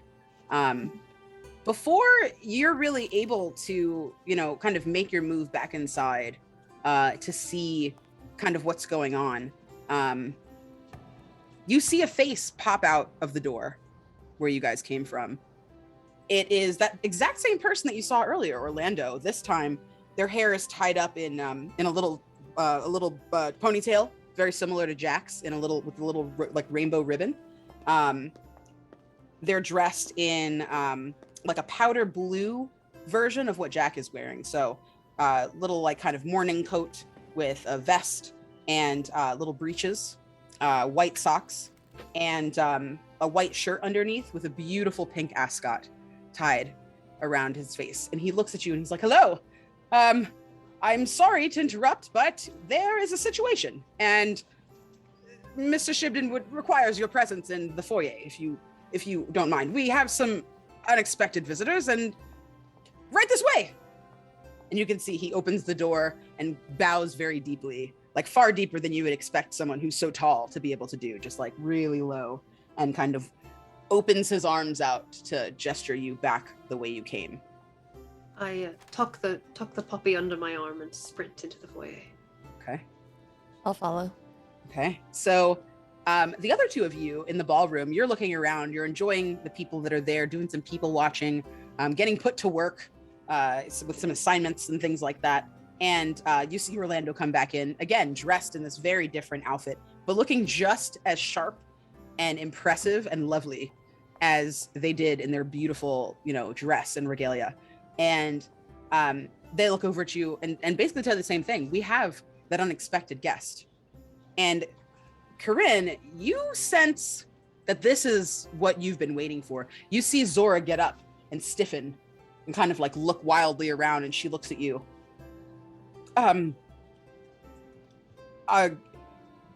You're gonna get the door with Jack? Sure. Yeah. Yes. Yeah. I can do that. Good luck. Thank you. Anything I should know before? It's hard for me to say. Why don't you go ahead and roll me? Let me see. What would be good for you? Is there a move that you would like to roll out of your investigation playbook, so I don't just like tell you what to do? You can roll whatever you like. Or you can try to figure Zora out if you want. I was thinking that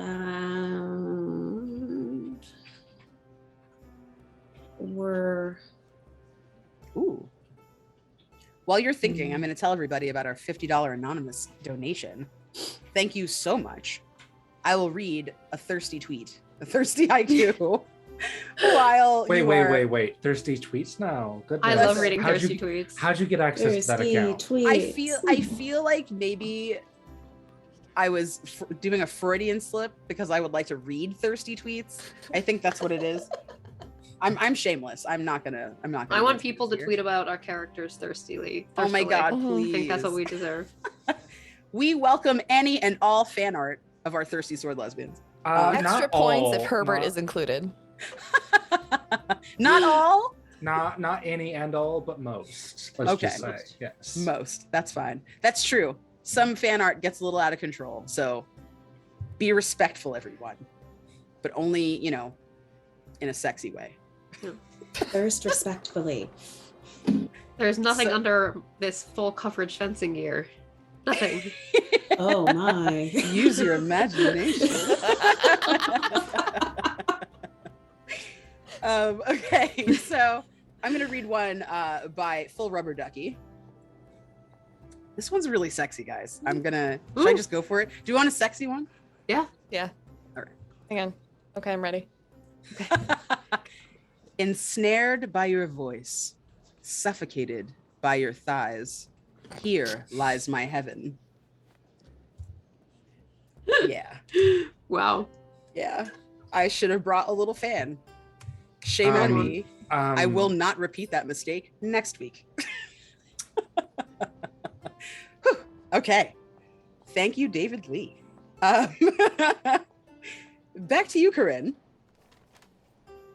I was wondering if one of my moves would work better, but I didn't establish any trust with Zora, so I'll go ahead and figure out a person.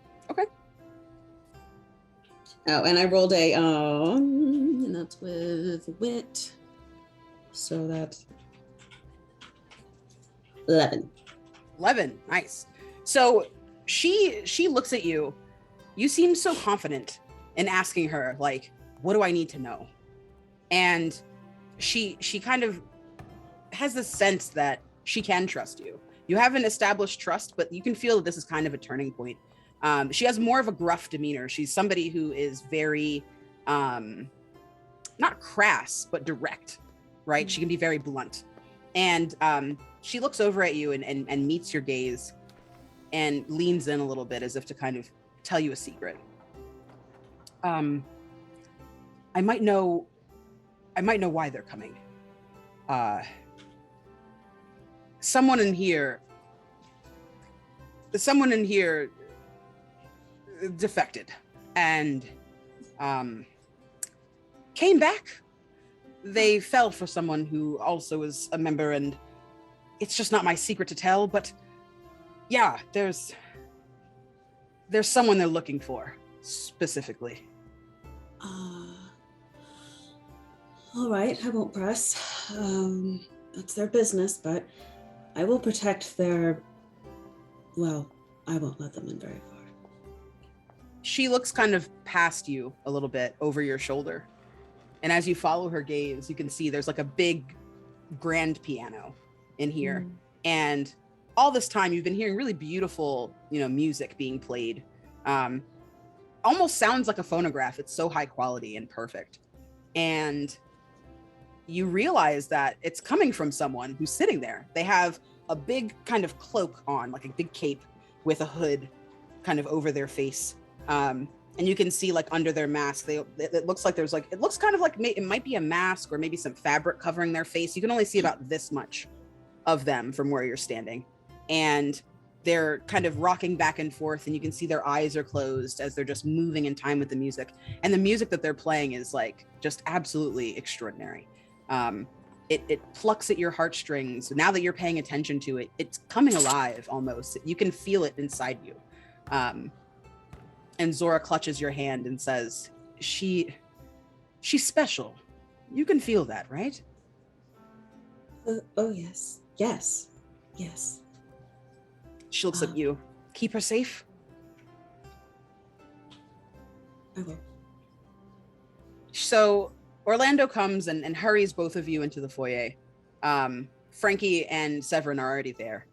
And as you enter this room, you see 3 women standing there. Corinne, you've seen these faces before. They are severe, they are sharp, they are disproving. They wear scowls, and they look very much like the women on the cover of that flyer that Zora handed you. The woman in front, each woman looks strangely similar despite them being very, very different, having very different presences. One woman is petite. She has like medium brown skin, like cocoa brown skin, black features. Her hair is straightened and kind of like pulled back into like a very tight chignon. They're all wearing kind of almost identical dresses, except the main woman's dress is black. The other 2 women's dresses are brown. And she, is kind of like looking around curiously with kind of an open look on her face. She doesn't look as severe as the other 2. The woman to her right, that's flanking the other side of this lady, she has kind of like an olive toned complexion. You can tell like this person doesn't really pluck their eyebrows. They have kind of a little bit of a unibrow. You can see like a little bit of, like a little bit of fuzz like around their jawline. They have what look to be like maybe curly, like thick curly hair, but it's pulled back into like a long braid.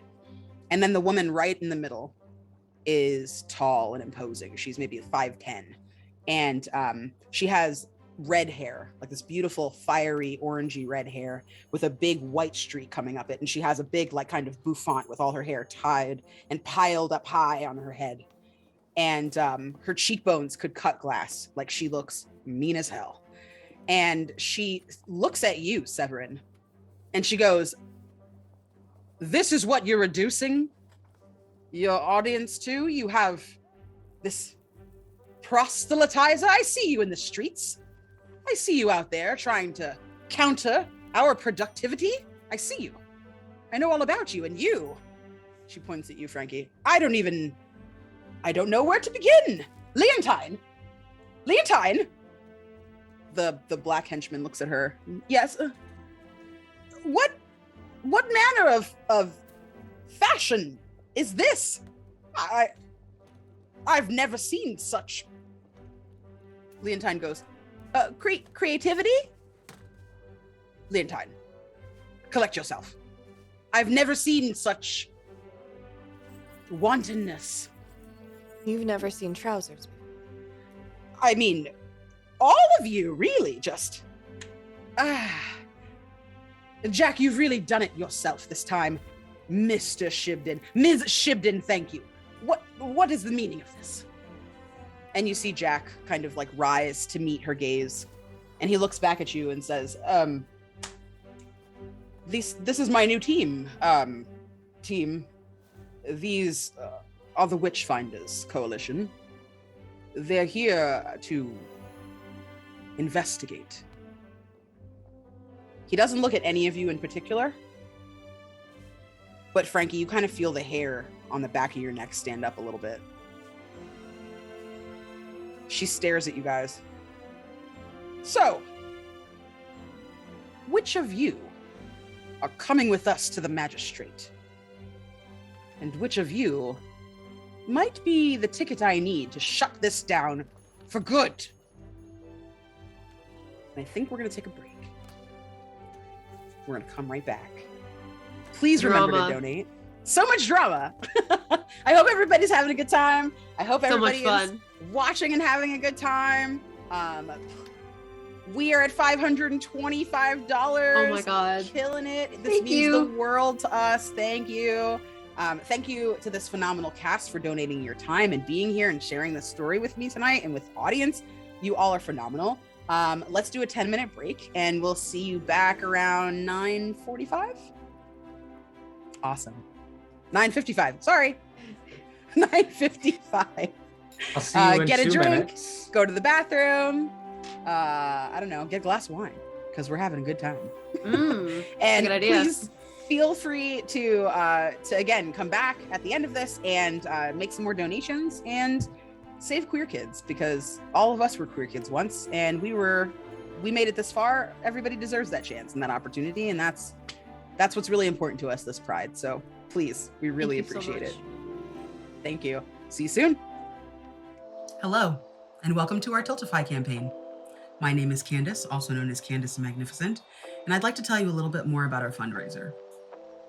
45% of LGBTQIA youth have seriously considered attempting suicide in the past year. That's nearly 1 in 5 transgender or non-binary youth alone, and these rates are even higher in children of color. Fewer than 1 in 3 trans or non-binary kids feel that their home is gender-affirming and welcoming. With laws springing up nationwide to silence, forcefully convert, or deny life-changing healthcare to these children and teens, a time that should be spent discovering themselves and the world around them is now spent living in fear. No one should have to experience that, let alone a child. That's why we're raising money this Pride Month to benefit the Trevor Project, a nonprofit organization dedicated to uplifting and supporting LGBTQIA+ youth ages 13 to 24.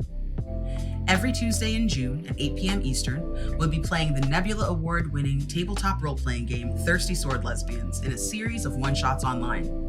We have some fantastic humans coming out and donating their time to this incredible cause, including Connie Chang, Katie Osaurus, Cassie Mothwin, B. Zelda, Naomi Kyle, the creator of Thirsty Sword Lesbians herself, April Kit Walsh, and many, many more. Help us in the Trevor Project make this a more beautiful and inclusive world. Please consider donating to our campaign, and thank you in advance for your patronage. See you at the table.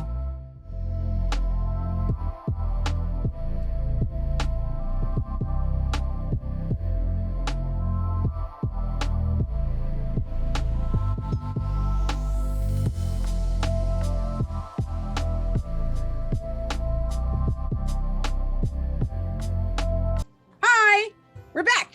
Woo! Thank you for that little short break. Much appreciated. Hope everybody got something delicious to drink.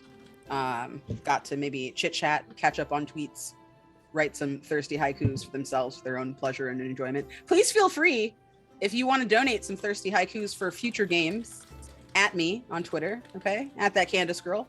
Send them my way. I will give you full credit and let everybody know about your masterpieces. So I am accepting.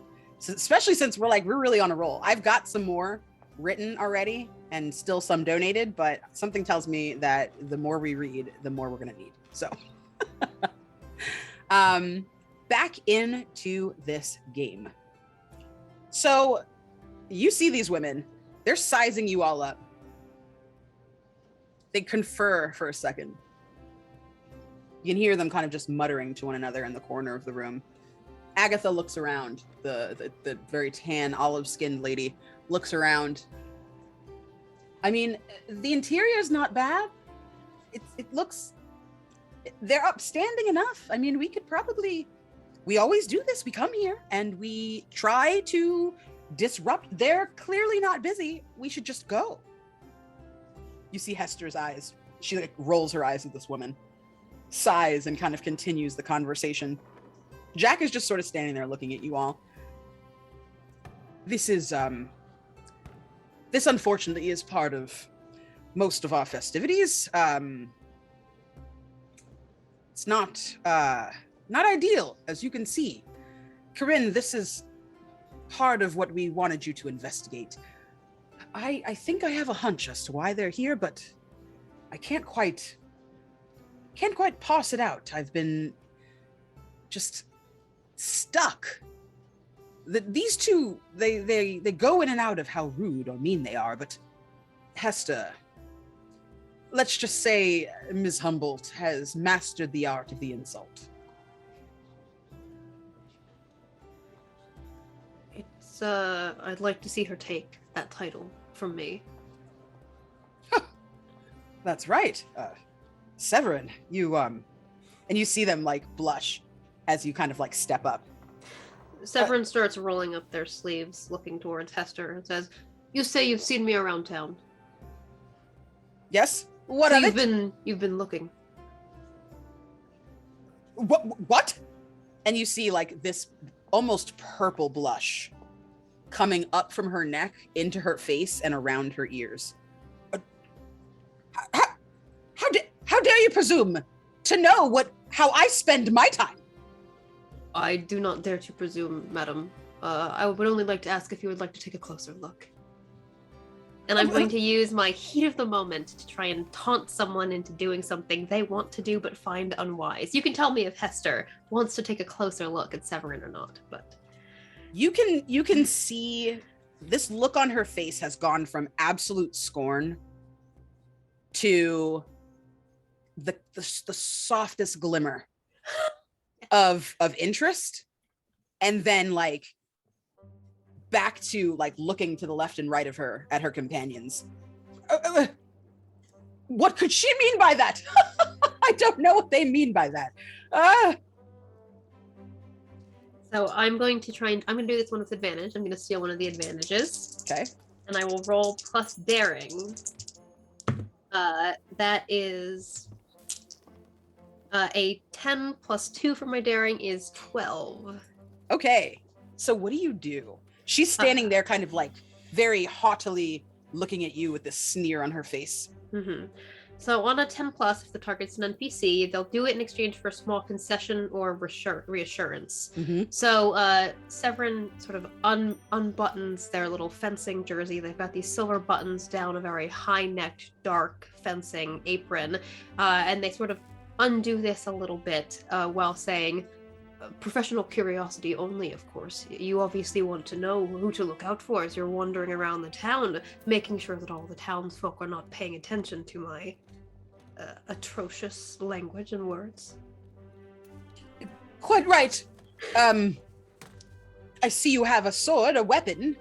You came here armed. What do you expect is going to happen? I like to be prepared.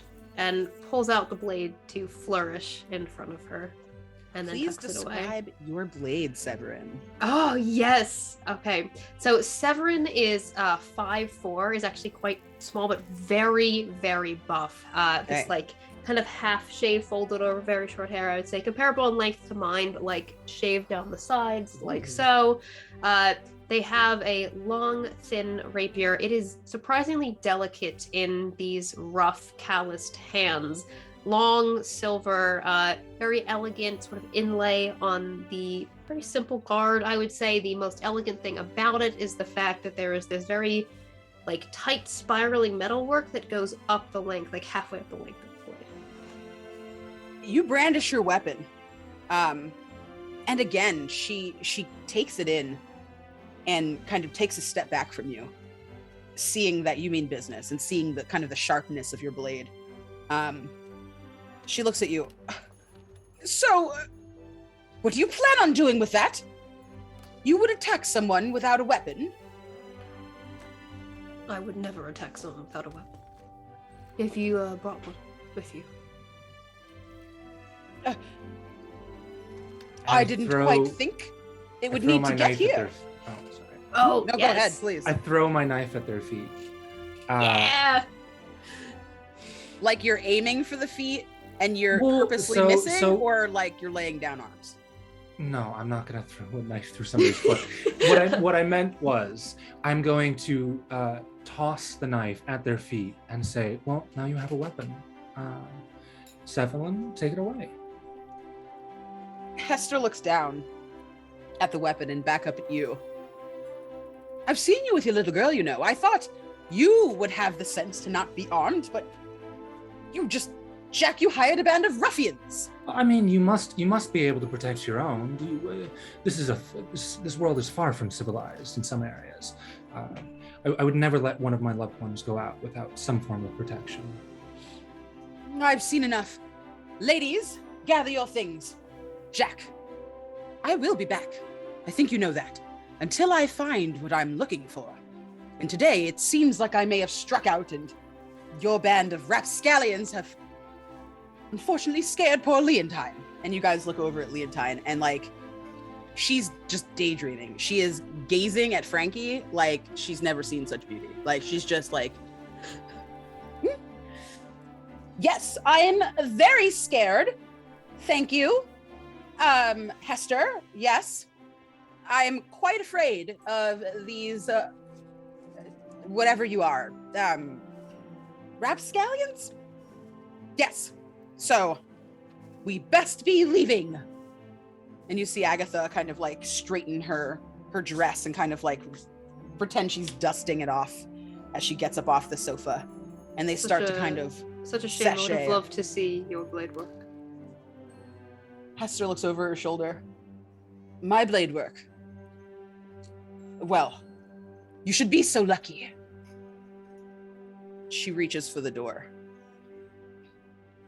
Unfortunately, for pretty much everybody, Josephine sticks her head back out. Honey, what are you waiting for?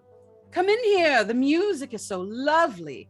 And as she opens the door, you can hear those beautiful, just like resonant tunes coming and flowing from that piano. Corinne, your voice is taken away. Your breath's taken away all over again. You're like, oh, there it is again. Like, it's just masterful. All four of you really, if you hadn't noticed the music before, it's all you can pretty much hear right now. And you see Leontine's already out the door. Agatha's on her way. Hester has her hand on the door, holding the door open for the ladies to leave. And as she kind of like goes to turn back to see who's speaking, she does a double take. She stares at the four of you and at Jack. Her face goes white and it's replaced with this fury. You can see like her eyebrows just just shoot down toward each other. She has this very rigid look on her face. This fury kind of lights her up. Her mouth is set in a hard line. Oh, this whole time,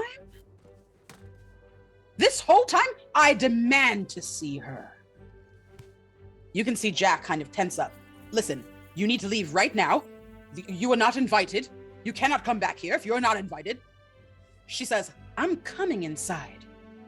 And you see her just like push him away and go for the door. Does anyone want to try and stop her? Yes, of course. Of course. I may not have my knife, but at least I have my body. I'm going to stand in front of her and block her physically as much as I can. All right. That would be daring, I would assume. Yeah? Yes, please roll plus daring to see. I'm going to take an advantage. Yes! Because we have several of those, right? All right, so that's... okay. So that's a 10?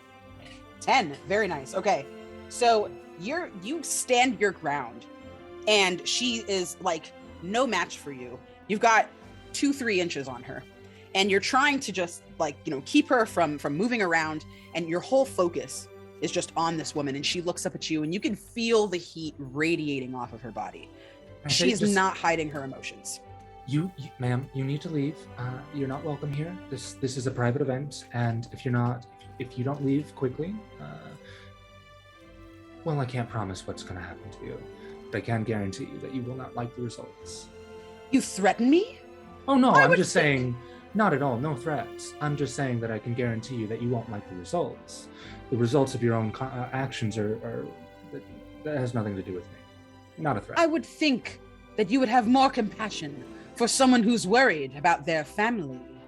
I do, but obviously your family does not want to be around you. You see her kind of clutch her. Personally, I would not want to be around you at any point. She clutches the scarf around her neck and backs away from you. And you can see for a second she's got like a little bit of a tear in her eye before she like doubles down in her resolve. And she says, "Ladies," and you see out from behind her, almost like a hydra, these two women just cut right behind you. You don't have enough arms to keep them out. And they go inside. And as you kind of see them like walk inside, and you hear them, What? Oh, Hester, we've hit the mother lode. And she dodges around you to like get inside of the room. She doesn't seem as violent now that you've stopped her and stood up to her. But as she walks into the room, the three of you kind of follow behind. Clementine, you're sort of almost escorting her because you're just still in her way, but she's just determined to move past you. You're like trying to keep up with her. I'm leading the way, but she's the one that she's actually leading the way, I suppose. So, which direction is she going? It was Josephine that she was searching for, yeah? You're heading right back like into that same area past the foyer into the actual house itself. So this is an area that you now know from your experience with like your intake, right? When you got there, this is the place that they show to the outside world, right? This is how they present themselves to the world. It's very normal and very regular and very drab, but inside, that's where the secrets happen, right? That's where the secrets are revealed of their whole organization, of what Thunderheart really is. And you can tell, looking at Jack's face, at Josephine's kind of shocked face and expression, that this is the first time these people are coming back here. And as Hester walks in and she sees this world, this colorful world full of art and music and poetry, and like you can see like the opening to the library just like off the staircase, and like all this, education and all these things that people aren't supposed to have access to. It's really for rich, like the richest of the rich, right? It's not for like the common folk. The common folk should bow their heads and be austere, and there's lots of rules for them. And each of these women stick out like a sore thumb. You're back there looking at them, and it's almost like a reverse of what you know to be true and to be part of your reality, right? It's almost like a reverse Pleasantville. Like everyone else is like colorful and amazing, and these ladies are just like drab and stiff. And you kind of see them kind of almost stop in their tracks right in front of this staircase. I did say you weren't going to like what would happen if you pushed past me. I say, and then I gesture at all of the things that they so very obviously hate with a passion. This is not your place. You should leave. I try again to convince them, less physically, I suppose, to leave the premises. She looks at you. The other two women, they're just taken in. They're really kind of looking inquisitively. You catch Agatha like touching one of the tapestries as you're saying all of this, and they kind of tighten up and look to Hester. Hester's face almost has like this wash of darkness across it, and she like looks up at you and smiles, but it's not friendly. And she looks back over her shoulder at you, Severin, and says, "You wanted to see my steel. You'll taste it." And she pulls out of her bustle this ridiculous sword. It is, it has like this very interesting kind of like plain handle. Like it's interesting in its plainness. Like usually that's a place where people really like to kind of play up something about themselves, right? Tell you a little bit more about who they might be or what they like. This handle is very plain. It has a sharpened point. It's an épée, right? Like a high class fencing weapon. But the tip of it doesn't have like the little ball at the end that you're supposed to kind of practice with to keep from harming anyone. It has a sharpened point that looks so sharp and needle-like, it glints in the light that's pouring through all of these big, beautiful windows. She snaps her other finger as she kind of goes into an offensive stance. And the other two women also produce their swords. Leontine's comes out. It's a chipped sword. It has kind of like a jagged, almost serrated blade to it. But it looks more like it's not been taken care of rather than a stylistic choice. There's some dull, kind of colorless gems in the hilt. The hilt is kind of like an old gold, looking very patinaed kind of handle. And then Agatha, she has this very kind of like wide, broad stance. Her sword has this saber-like blade that's like really, really large. It doesn't look super, super sharp. It looks a little bit dull. Again, worse for wear. It's clear these women don't use these swords. They just kind of have them. And the handle has like this it's like a wooden hilt that's really intricately carved with like a lot of different flowers and vines and like, it almost looks like plant life. It's actually something that you would notice, Frankie. That's one of the first things that you see when the static starts and these women jump into their kind of fighting formation. You can kind of sense, like with your power, you can kind of sense someone might be hesitating. You're not sure what you're picking up on, but something is a little off about this scene. And each of the women kind of like go back to back in like a little triangle, and they're brandishing their weapons. And Hester says, "I'm ready when you are." And I'm curious, did everybody else follow me in? Or am I just standing against three women with swords on my own? No, I think you all followed in, right? Because like but also like, no, thank you. But no, when I see them start pulling out swords, I just kind of let the dagger from my other sleeve fall into my hand, and I take a step back. And I let the much more obviously well-trained Sevelin take the lead in this particular instance. I'm a little hesitant when it comes to fighting multiple people at once. Okay. So what are the other three of you guys doing? What is it how does this kind of affect you in this moment? I actually have a question for Corinne. Have we trained together before? Do you think we've matched steel? At this point, yeah. They would have been very eager once learning they were a fencer. Then Severin sort of glances towards Corinne and sort of an on guard gesture falls beside them. And I'll say that Corinne, who never goes anywhere without a sword, then kind of like hikes up their skirt and from their boot pulls out a blade as well. It's in a sheath. It's fine. Please describe your blade. Still in the boot. It's very thin. It's actually one of those like needle type swords. There's a picture I saw of it and I thought it was very cool, but I've never seen anything like it's like the kind that comes out of the cane, where the like top of it is like the top of the cane almost. Yeah. It's like a very thin blade on the in the sword part. What? I'm losing my words. Yes. Yeah, no, that's and okay. And then I'd say like the handle is very, it's probably like gold and sort of ornate. It's actually her sister's sword that she gave to her. Oh, that's wonderful. Okay. So Frankie, you see all of this happening. You see, your newfound crew getting into just like the best, most epic formation, right? How do you react to this? What's your take? She will look down at Herbert and just say, "All right, go to work." And he will run off in a large circle behind the ladies. And she'll lean over to who would be closest to Frankie? If right you now. came in, I imagine Severin might be closest to you. She'll lean over to Severin and go, "Excuse me, I'll need this." And she'll reach behind their ear and pull out a coin and then flick it in the air. And as it comes down into her hand, it turns into the hilt of her eldritch sword as the blade extends. Oh, high flush. My word. Okay, so Frankie, you do that, and for a second, time stops. These three women that you're about to fight, that you're going to engage with, they all freeze.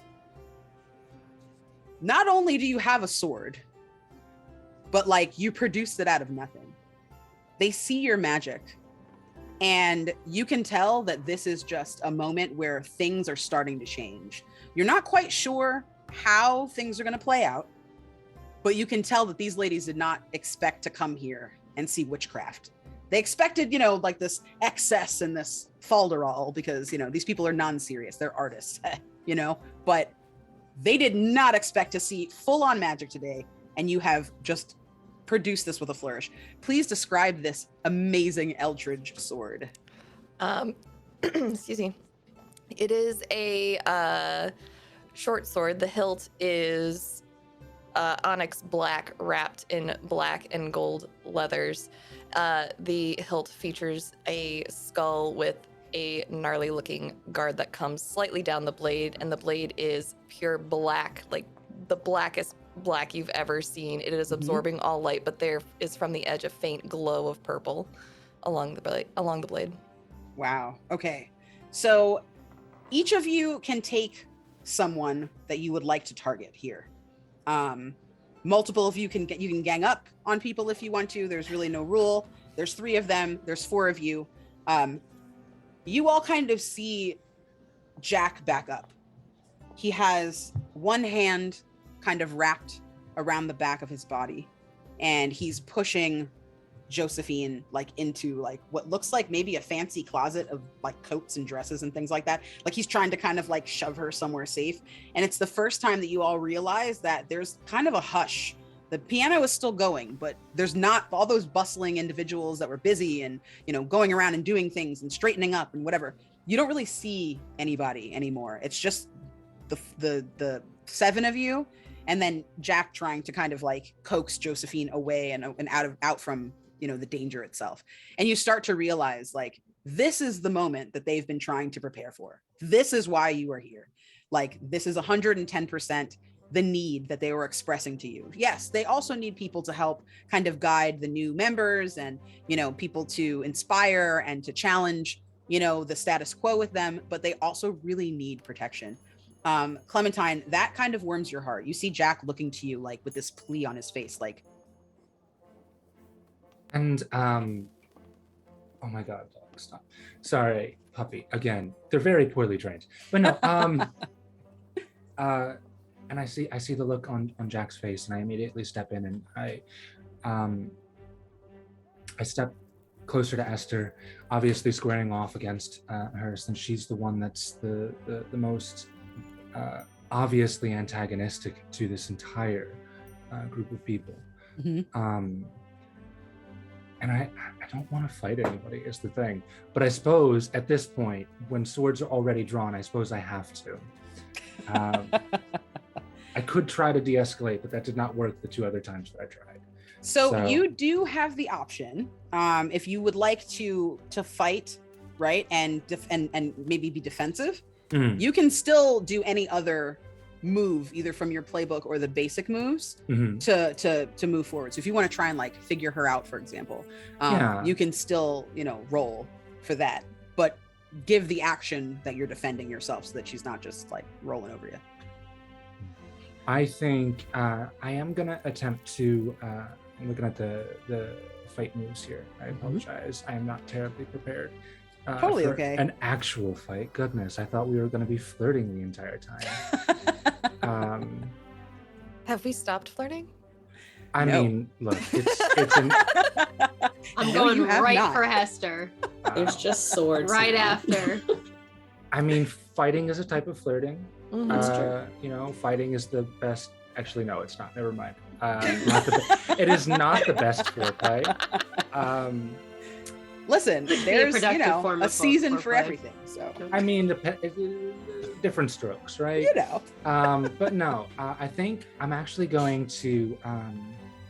I am going to lunge at them with an attempt to, attack them, do some damage, Okay. potentially take them out of the fight, which I believe is daring. Yes. Yes. Split arms. So that would be 5. Can I? I'm gonna take a reroll. Please. Since our audience was so kind to give us those. Absolutely. I think we have 2 rerolls left and 6 advantages. Oh, I rolled 1 better this time. Okay, awesome. A 6 and a 1. That's 7 Okay, plus 7. 0. Very nice. Okay. So you how do you lunge? Like, describe this motion that we're seeing from Okay, so Clementine. so Clementine, because of how tall they are, they're very quick on their feet. They take 2 quick steps across the floor. They cover more ground than you would think they would. They slide underneath the guard of Hester and knock the blade aside and kind of lunge in into their body, essentially, Okay. with the tip of their dagger, attempting to embarrass them. Let's say like a are we familiar with the Zorro? Yes. Yes. Okay. Mhm. Let's go with that. That's the general idea. Okay. So you take your step forward, and you can tell, like, this woman is built. She's not short, right? She's not petite. She's 5'9", but she's built with like a longer torso and shorter legs, right? And you lean toward her, and she didn't consider the length of your stride. And as you like tip in toward her, you almost overwhelm her with how close you're able to get in just one fluid motion. And for a moment, she's kind of like taken aback, and you get very, very close to her. And you can kind of see this look in her eyes. It's a look that you kind of recognize. It's the look of someone who is high on their adrenaline and their anger, but there might be something else just bubbling beneath the surface that explains why they're so high strung in this moment. Because you're so close, she kind of takes a moment to look at you, and she kind of like sees you and is like, how dare you get out of my face. And she pushes you back with both arms. But you've definitely succeeded in giving her a condition. She's a little insecure. She was not expecting you to just come on so strong. And you can kind of tell the way that she kind of brandishes her weapon. She switches from an offensive to more of a defensive stance after that, and looks at you with her eyes narrowed. Oh no, I've made an enemy of the person that's threatening me with a sword. Whatever will I do? No, but I step back. I allow them to push me back, and I just kind of hang out there, keeping an eye on the rest of the fight, seeing what others will do. Okay. How about you, Corinne? Who are you targeting in all of this? So actually, I've been thinking, our piano player, Corinne was tasked with protecting them. So I think their first thought is, how do I make sure no matter what goes on here that they're going to be safe? So is there any way, like, how close are we to that room? Like, is there any way that Corinne can kind of like sneak away from the situation and maybe try to get the piano player? Do they have a name yet? Do we hear their name yet? So you don't know their name yet? No. Okay. Do you have anything in your playbook that allows you to be sneaky? If not, please roll plus daring, I'll say, to try to like extract yourself from this situation. Because no one's really, I think these women are expecting you to kind of stay and fight. Yeah. So they won't expect you to just kind of try to get out of Dodge. Yeah. A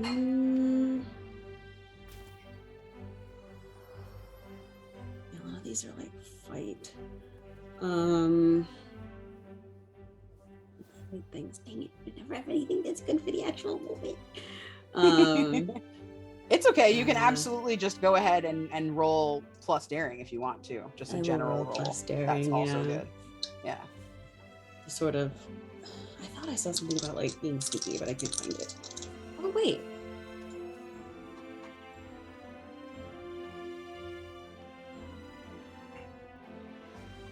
Oh, that's to defeat somebody in combat, right? I was looking at feint. Oh, I see. Okay. But That's more of combat. like a dodge kind of thing. But you also have just one more thing. You're excellent at concealing your suspicions when the situation demands.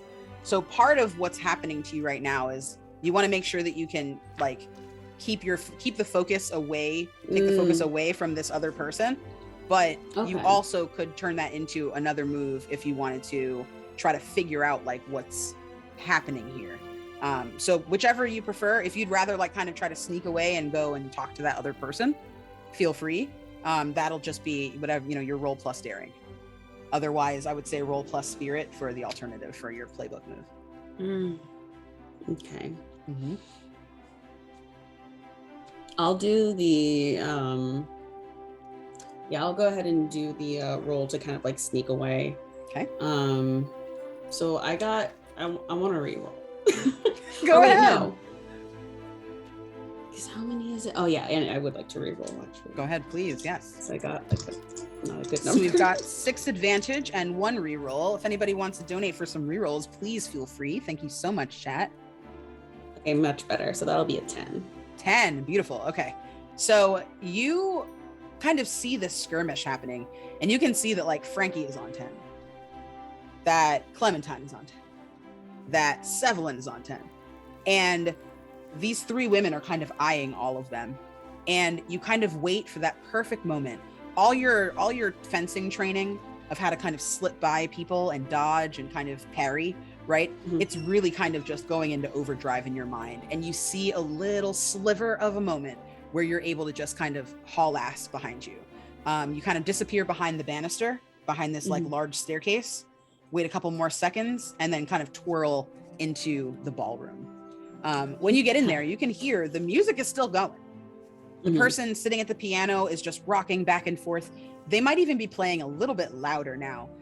Their movements have kind of gotten more frenetic and large, right? Like they're pounding on the keys, and like they're like swaying back and forth and rocking really hard and like trying to just like keep it together, it looks like. So I think I'm going to kind of like walk up to them and trying to think. She's not subtle, so I'm trying to think of how to like do this as gently as possible. Maybe sort of like walks up and like sort of like doesn't walk up behind her, like walks up like in front of her and sort of like places a hand on like the keyboard or the piano and sort of like leans in and says, "They're here, the ones who were looking for you. They're here. We need to get you somewhere safe." The piano kind of starts to like there's almost like a little bit of a pause, like a lilt in the playing, and then it picks right back up again, and you hear a very kind of soft, higher pitched voice say, "Yes, I knew she would come. I knew she would come, but I'm not leaving. I refuse to leave, and I won't hide either. I'm done with that." What does she want from you? Roll me figure someone out. That's gonna be, let me see. Let me see what that is. I think I feel like you add your spirit, but let me just double check. Oh. So you can choose wit if you like to figure her out. Okay. I will choose my wit then. Okay. Thank you so much, $25 Anonymous. I really appreciate it. The cast appreciates it. We have 1 more reroll, so now we've got 2 rerolls and 6 advantages. Woo! Spicy tonight. Thank you. Back to you, Corinne. How would that roll go? So I got a 9. 9. Okay. Is So good? that is a Can't mixed remember. beat, which is Okay. on the higher end though of Okay. of success, close to success. I'll take it. It's not enough to change her demeanor. She doesn't really soften, but she does look up and meet your gaze.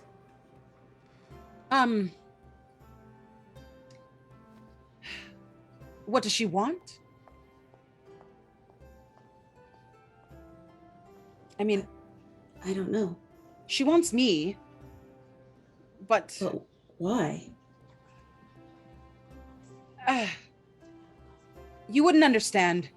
And she goes back to kind of playing and rocking. When you have a life like the one I had, you just want more. And I found more here, and I'm not leaving. And she can't understand that. She thinks that more is a curse or impropriety, or she just doesn't get me. I don't know. Do you have someone that you care for that understands you, that loves you? Yes, I do. Tell me about them. You can hear the piano kind of starts to soften a little bit as she kind of looks up at you. My sister. The piano playing stops when you say that, and she leans in intently.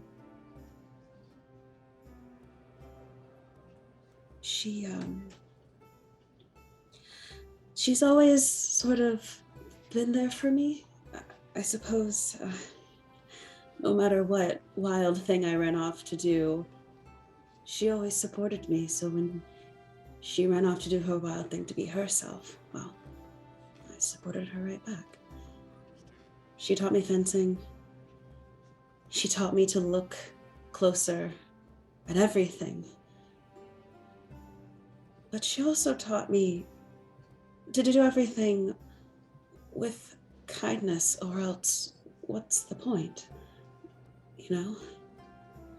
And I try to remember that. I get very caught up sometimes. You see her kind of tilt her head up, and she pulls the mask, like the little fabric, down from around her face. And you can see she's got, she has very fair skin, but she has kind of like biracial features. She looks like a Black woman, but she's very, very fair skinned. She has this kind of wash of beautiful kind of medium brown freckles all over her face, full lips, big brown eyes. And they're tearing up, they're watering. And she kind of blinks them back and tries to blink them away. A couple of them fall. And she goes back to playing her tune. But this time it's melancholy. It's kind of a slow, almost like a dirge. And she locks eyes with you as she's almost kind of remotely kind of playing just through muscle memory. And she kind of starts to tell you a little bit of a tale. You've earned her trust. And she starts kind of spinning this yarn for you. We'll get back to you in a second. Outside, Frankie, who are you trying to take point on? Or are you just kind of trying to like watch and defend? Like, what is your stance like? Frankie is going to try and appeal to their senses. Okay. Primarily the two ladies that seemed a little interested. And she'll just stand there with her sword, with the tip of her sword pointed down, not at anyone. If you'd like to learn how, I can teach you. You see Leontine, like her skin just kind of gets this beautiful burgundy flush under her cheeks. And you can see her grip on her sword kind of like wavers for a second. Go ahead and roll your dice plus heart, please. Okay. Oh, I accidentally closed my dice roller. Silly me. Sure, no problem.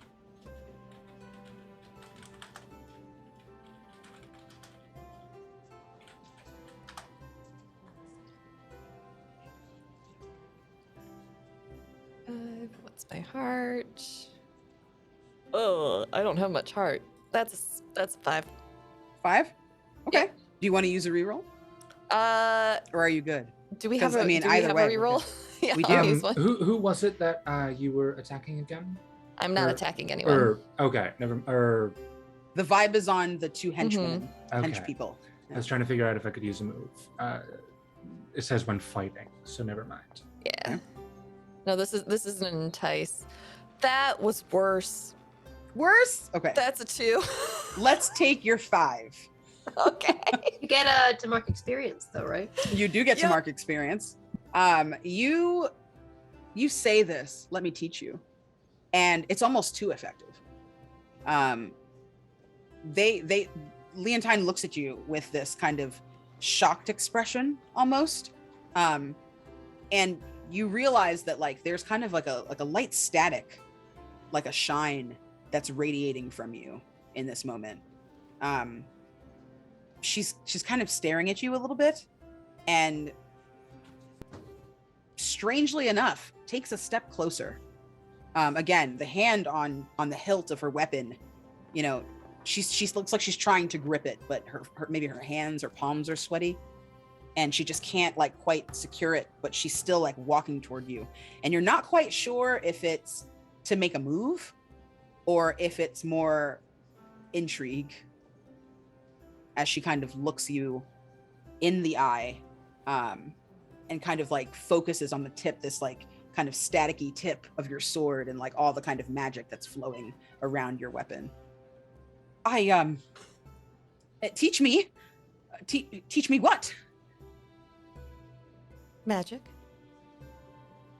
That's, or how to better maintain your sword. Either one. well, you know, it's, the magistrate says it's unladylike to have a sword, but I couldn't give it up, so.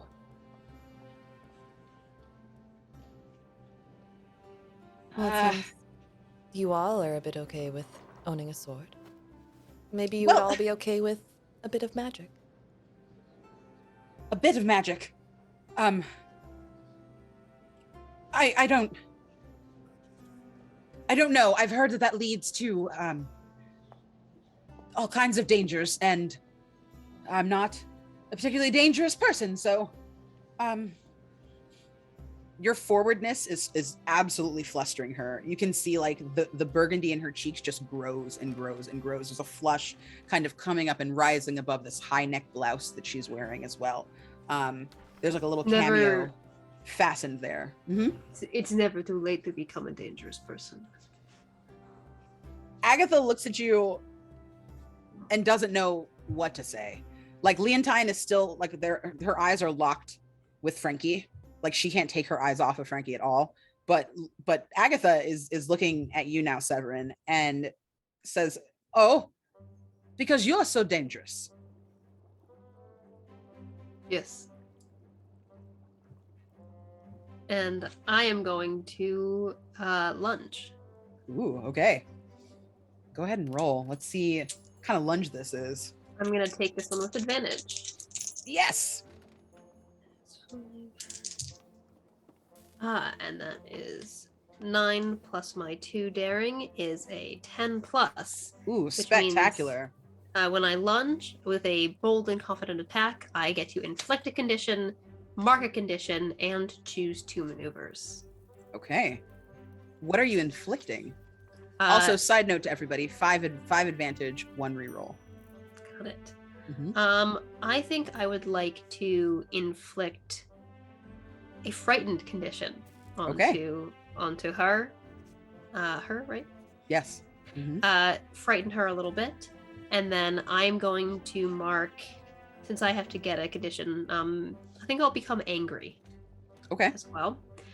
And then with my 2 maneuvers, I'm going to create an opportunity for an ally through prowess or distraction, and then either take an object for the opponent or seize a superior position. I'm going to seize a superior position, and Severin's going to, with that lunge, sort of position themselves between, once again, Josephine and these 3. Okay. So you do that. You like go ahead and you do your lunge. And you can see, you know, Josephine is like sticking her head like out of the closet, like watching this whole thing. And you like see that, and you just kind of like dart in front, and you kind of maneuver yourself and position yourself in such a way that they can't get to her. And as you look back up, after making that kind of higher ground positioning move, you see the look on Agatha's face. Her eyebrows are furrowed, but she doesn't look angry anymore. She looks scared of you. Your lunge was quick, and liquid. It was like you just like moved in one just beautiful flow, like back around. All of your training has absolutely paid off in this moment. And she, like, you kind of like brush her sword with your sword as you like lunge toward her, and like you see it kind of wobble in her hands. She looks over at Leontine and then looks at Hester. We are in over our heads.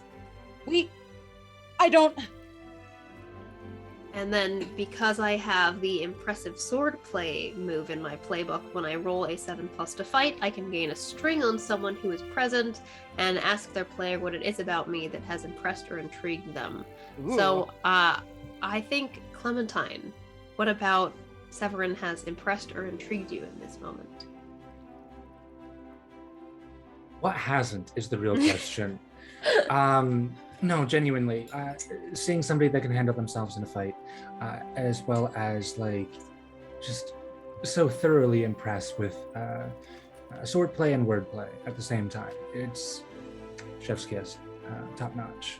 Thank you. I will mark a string on Clementine. Beautiful.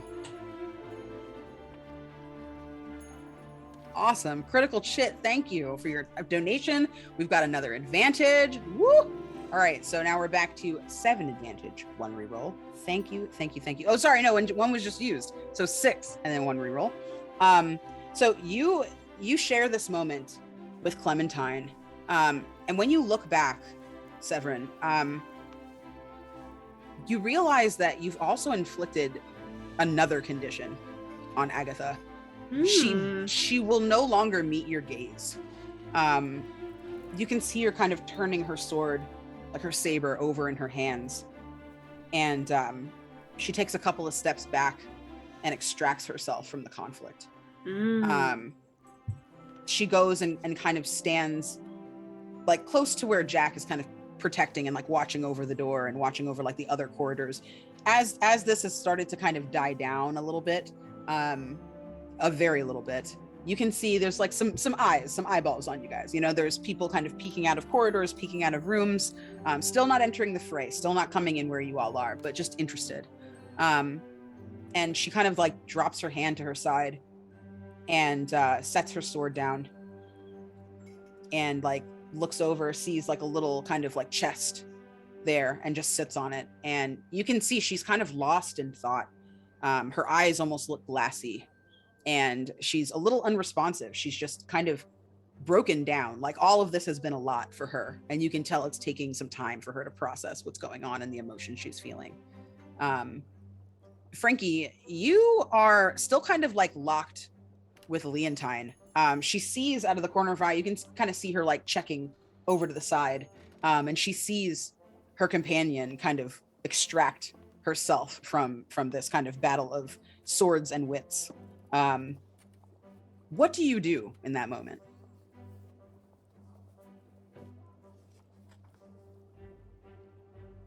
Sorry, could you just Oh, go ahead. She dismisses her sword. Would you like to go check your friend? Or what? Join me. I join you. Join you to what? A walk through the gardens. Please roll entice.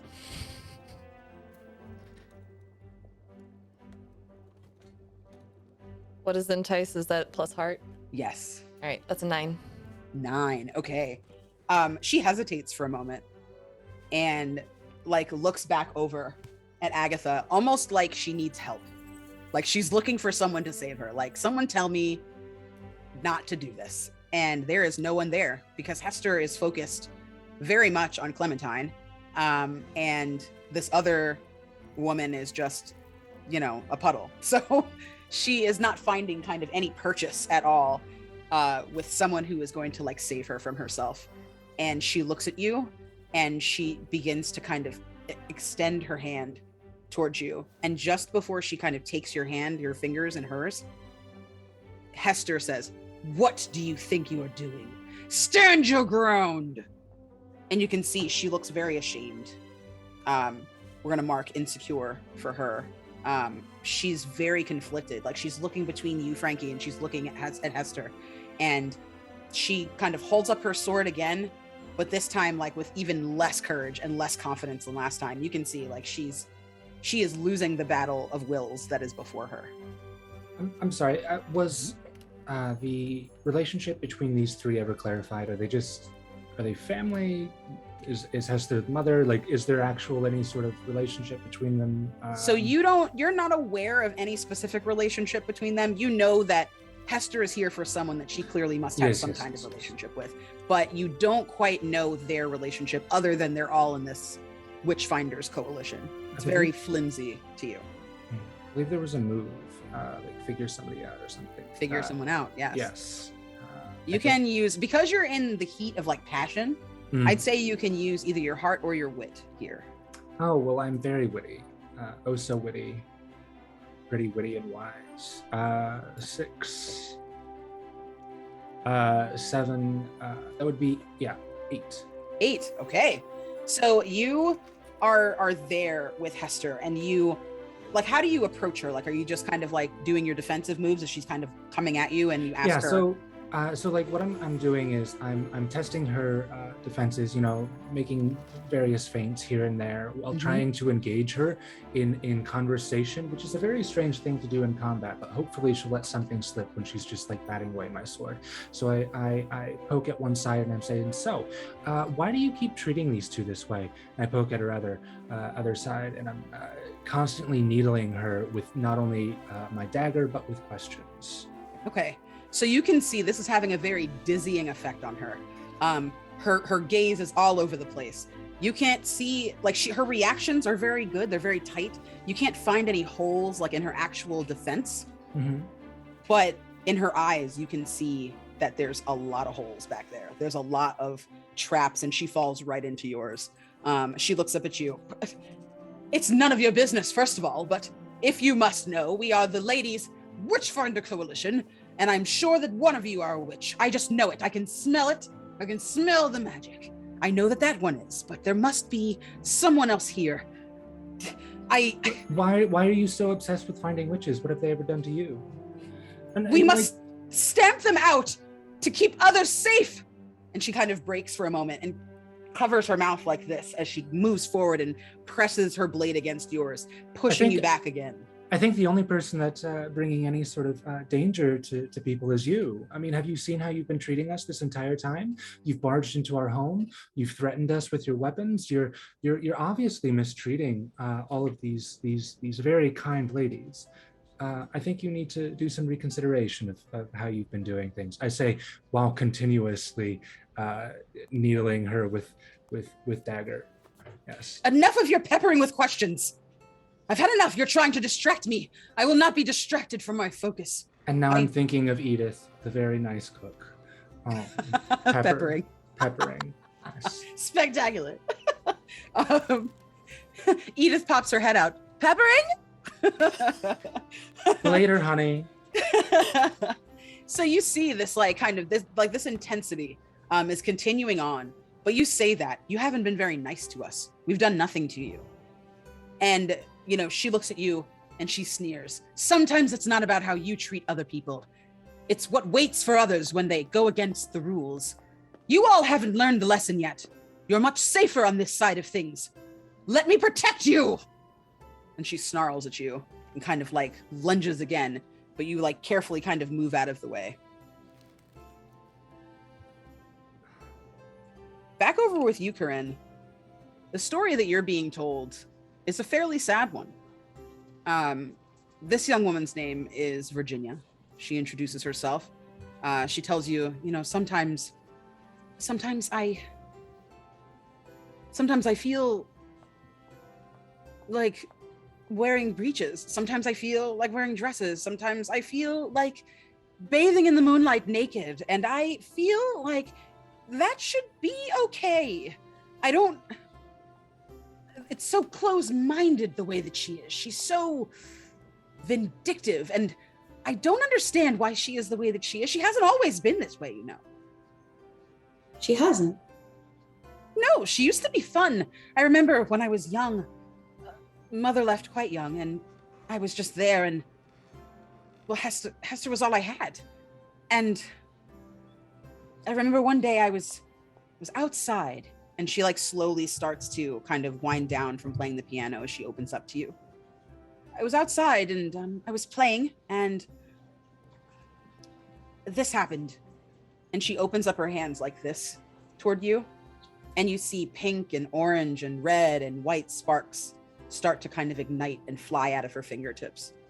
I don't know what more I can do than this, but there was a little girl my age on the playground, and I saw her, and she looked so sweet, and she was wearing all yellow and a little bonnet, and there was a bee near her, and I just went at it, and I zapped it to the ground, and she ran into my arms, and it was the first time that I felt so seen. And I don't know, I thought everything was fine, and a man showed up. He had a big hat and this heavy coat, and he grabbed me by my arm. It hurt so bad, and I've never seen Hester like that. She ran over, and from that day on, she's just been a nightmare. She's trying to ruin my life. I thought she wanted me to be happy. And you can see, like, she's finally lost control, and she starts to cry.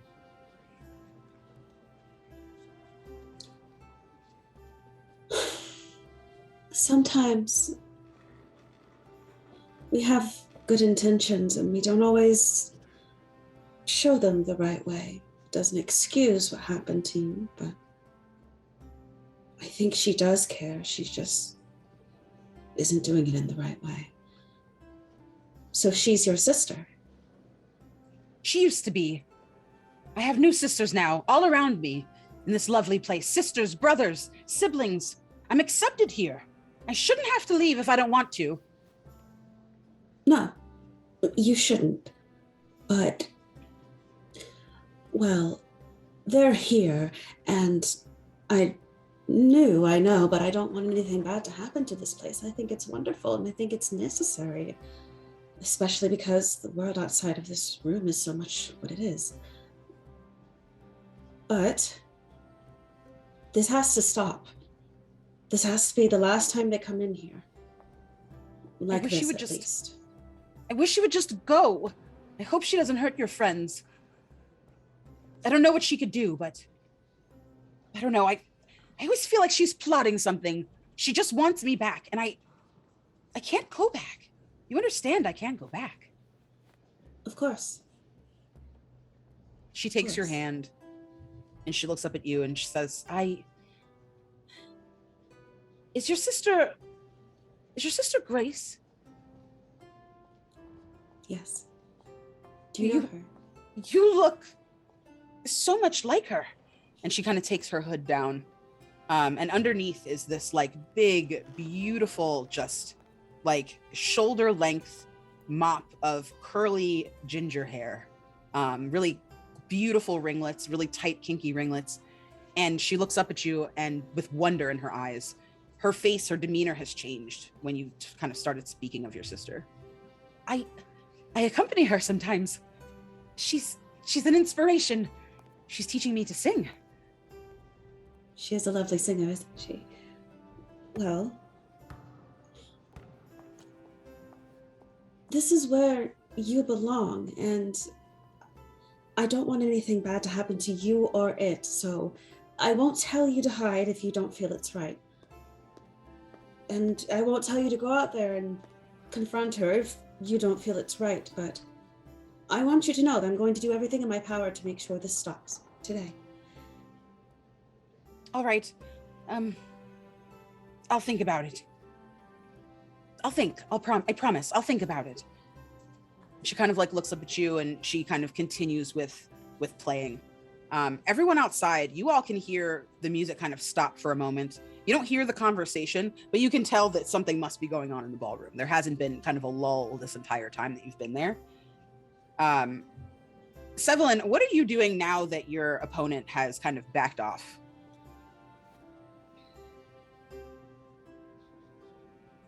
Oh, I think you're on mute. Yes. So Hester's the one who's still kind of standing strong and yeah.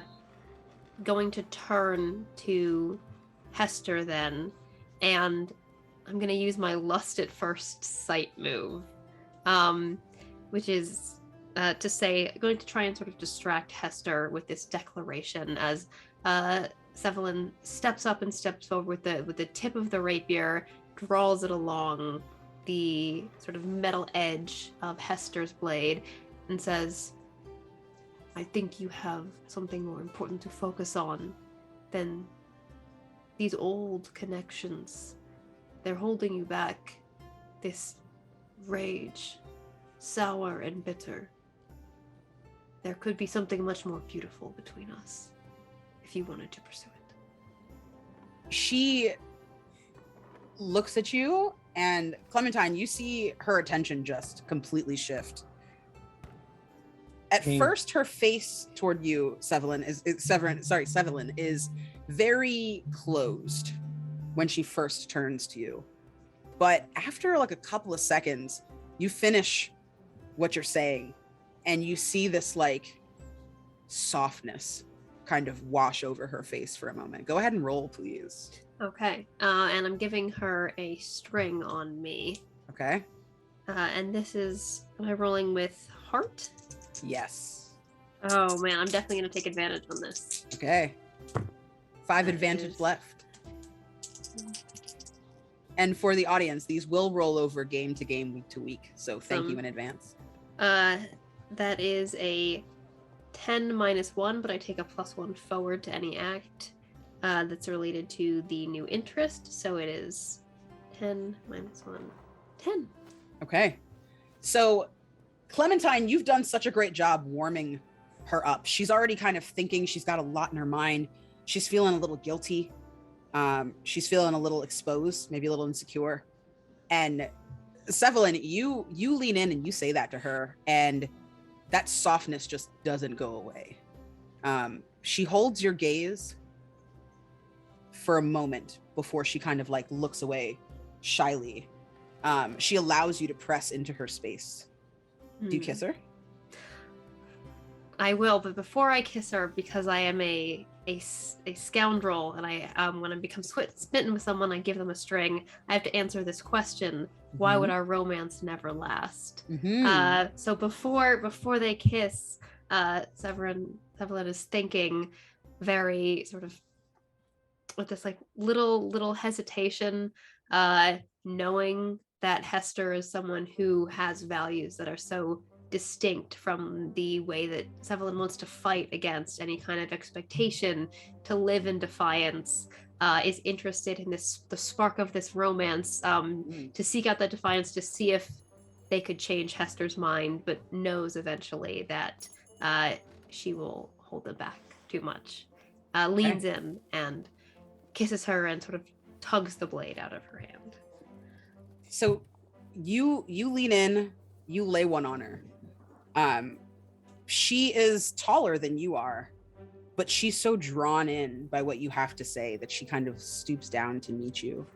And as you kiss, you are kind of overcome with this warmth and this sensuousness. This person is giving of themselves to you for sure in this moment in a way that you would not have expected.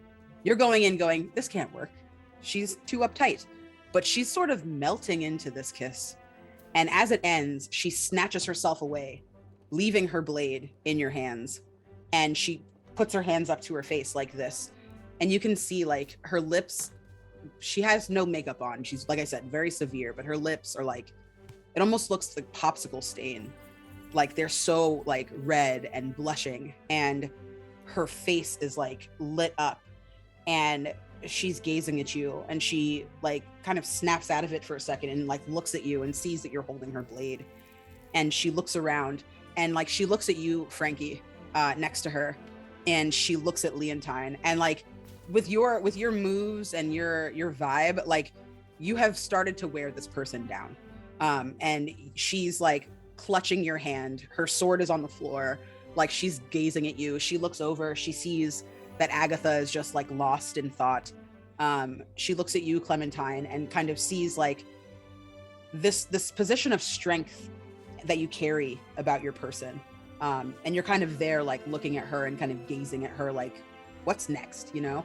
And then she meets eyes with Jack. When you all turn to take a look at Jack, Josephine's already outside of the little like room, like the little like powder room that Jack kind of tried to like hide her away in. And she's kind of pushing Jack gently, like in his lower back. He walks up and you can see like he's kind of like loosened the shirt that he has, like the ascot that he was wearing is kind of done. His shirt is unbuttoned, kind of down to like this midpoint here.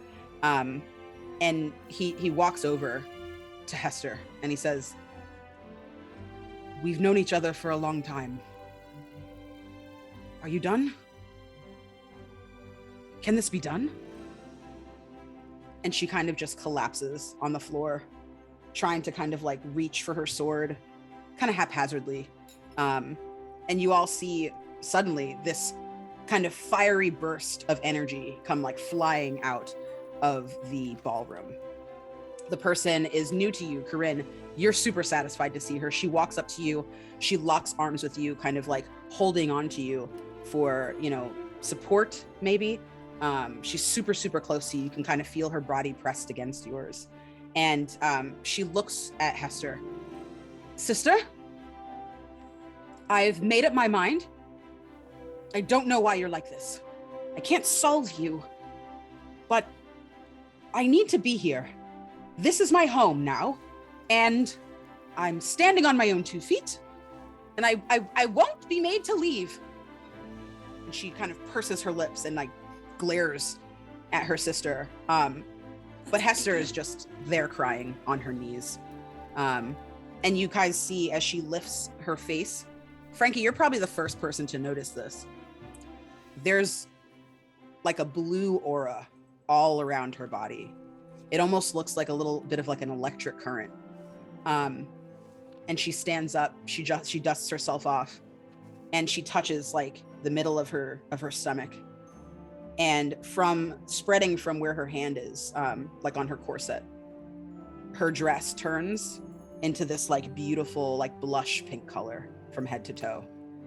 And she looks at everyone and she says, "Don't fight. Leontine, Agatha, come back. Don't fight. I don't know what we're going to do with the magistrate, but I think it's over." And you see the other women kind of stand up, and their outfits also change into like something much more bright and beautiful. You see Agatha's outfit turn into breeches with like little kind of like almost like Dutch looking clogs on her feet, and she has like an apron on. You can see there's like a little belt around her waist where there's like some like little vials of things and like a hoe and like a little like claw tool and gardening equipment, some shears and things like that. You see Leontine, her outfit is kind of like this, like kind of complementary to Josephine's. It's like this kind of more like glittery, kind of sparkly pantsuit, like this one piece kind of jumpsuit. And both of them are just kind of like, you know, kind of looking around, almost as if like a veil has been lifted or some kind of presence has been lifted from them. And Jack like looks to you both, to you both, Clementine, and to Frankie. I can't thank you enough. Looks to you, Severin. This means so much to us. You brought her back. She was once a sister, but this world works in terrible ways, and the opinions of a few have affected the needs of many. And he looks at you, Corinne. Thank you from the bottom of my heart. This means the world to me. I don't know if I can forgive you, Hester.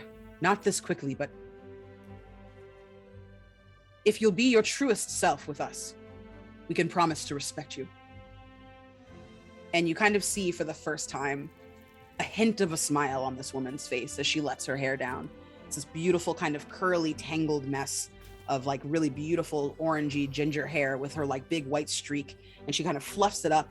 And you see like little like kind of like bits of like magic kind of like falling off of her. And she kind of, you know, looks around and people start kind of coming out.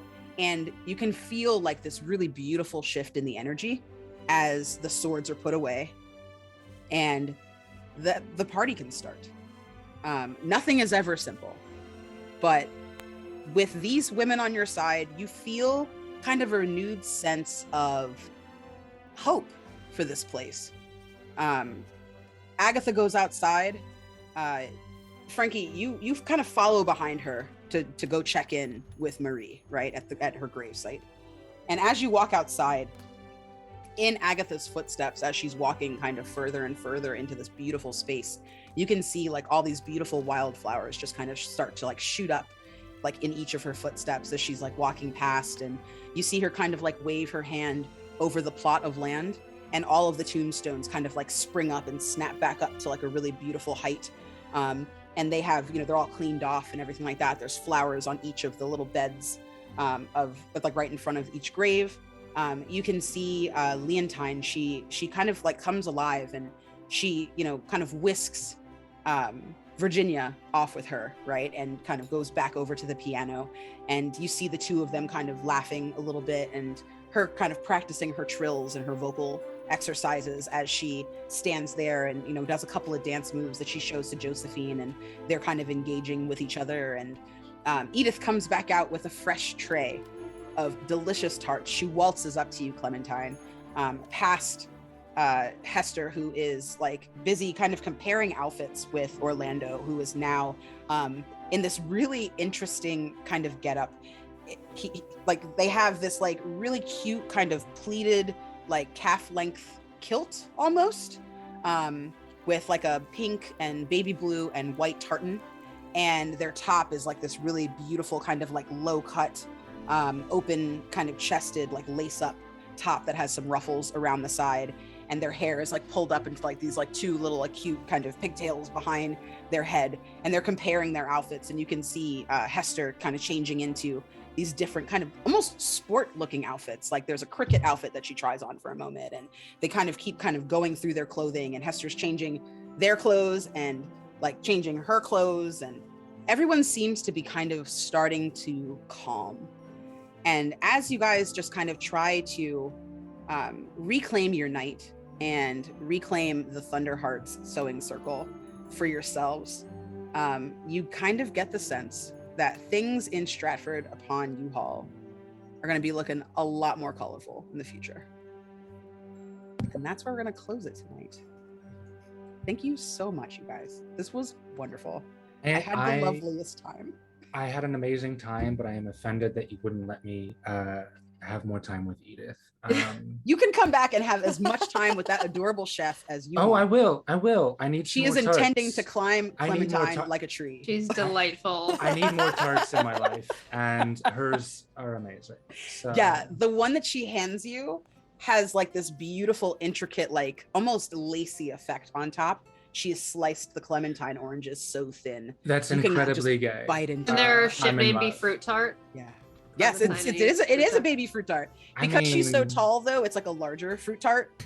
Like the fruit tart she's eating herself is like a little like chibi one, but she I made love like how- a really nice one for her So beautiful tall goddess. Let's not get into that. Anyway, Thank you so much, Candice. That was a fantastic time. Of course. Thank you for being here with me. Thank you to our phenomenal audience for showing up tonight and showing out. Wow. Todd, can you 6:05, guys? Oh, Thank you man. so much. Woo! All right. Getting vapors, getting misty. We're not crying on the stream. Cry.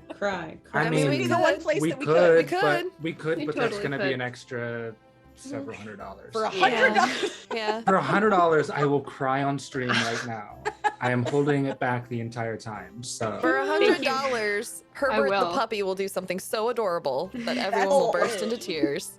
That is it. Oh my goodness. Can we talk about Herbert for a second? So we had some other advantages from Anonymous. We had an advantage from Critical Chit. Shout out to you. Thank you so much. We had a reroll from Wizard Styles. Thank you. Anon says this has been a great game with a great cast. GM's a wonderful storyteller. Thank you. Oh my God. Thank you so much. This has been so lovely. Let's go around, please, and reintroduce yourselves. Talk about the amazing places where everybody can find you. Please let everybody know all of your links, etc. and what you have coming up. Please, let's start with Morgan. Once again, why do you have to put me first? So my name is Morgan. You can find me on Twitter at Lizard Librarian and other places, I'm sure. It's fairly universal. You can find some variation of me on the very first season of $2 Creature Feature, which you can find links to that at bit.ly/creaturecast, I believe is the link.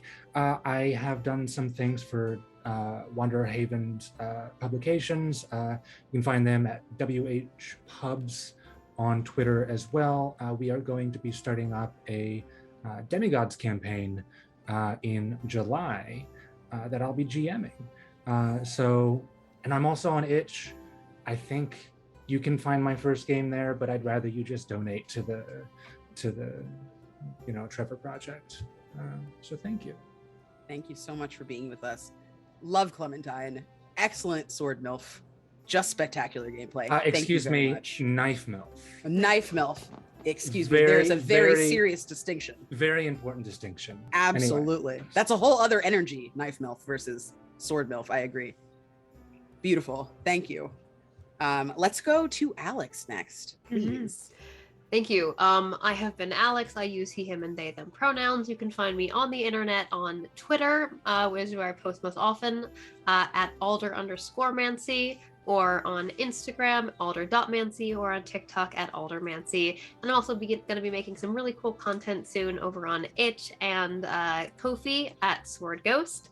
I also stream every Saturday. I GM a queer horror campaign, homebrew D&D 5th edition, on at Total Party Kiss, Saturdays at noon. It's called Strange Hungers, and it is the love of my life. And I'm also doing some cool charity stuff coming up. I'm going to be doing a stream with Vorpal Tales. They're doing something that's also benefiting, I believe, the Trevor project on June 20th. So go check some of that out. And yeah, you can find out more about the cool stuff that I'm doing on Twitter. I'm also participating in the TAGG Summit, the Therapeutic and Applied Geek and Gaming Summit, talking about One More Multiverse on June 10th. So go get your tickets for that because it's going to be really cool. Excellent. Thank you so much. It has been such a pleasure having you at the table. I love Sevelin. They are like so smooth. I just can't stand it. Like really, making up for me not being like that in real life. I'm pretty charming. But no, thank you. It's been such a privilege to be here. I really appreciate it. Of course. Thank you so much. Wow.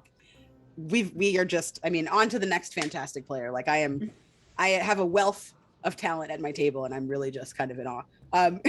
Calamity, please introduce yourself once more and tell everybody where they can find all your cool stuff. Oh heck, I hit unmute 3 times and none of them worked. Hello. I'm Calamity. You can find me at Prince X Calamity on all the things. I'm on Twitch, Instagram, Twitter, YouTube actually as well. I am content creator, game developer, writer, does too many things. Recently I've only been into tabletop for about a year, and I'm absolutely in love with it. So thank you so much for having me to be part of this table as a new baby player, because it makes me feel so special to be with all these talented people. Anyway, I usually stream on Twitch once a week at least, and that will be on Fridays starting around like 3 p.m. Eastern. And though this week I am going to be co-streaming for Guerrilla Collective and just like promoting a bunch of indie games. So I'm super excited about that. As a game developer, indie games are very near and dear to my heart.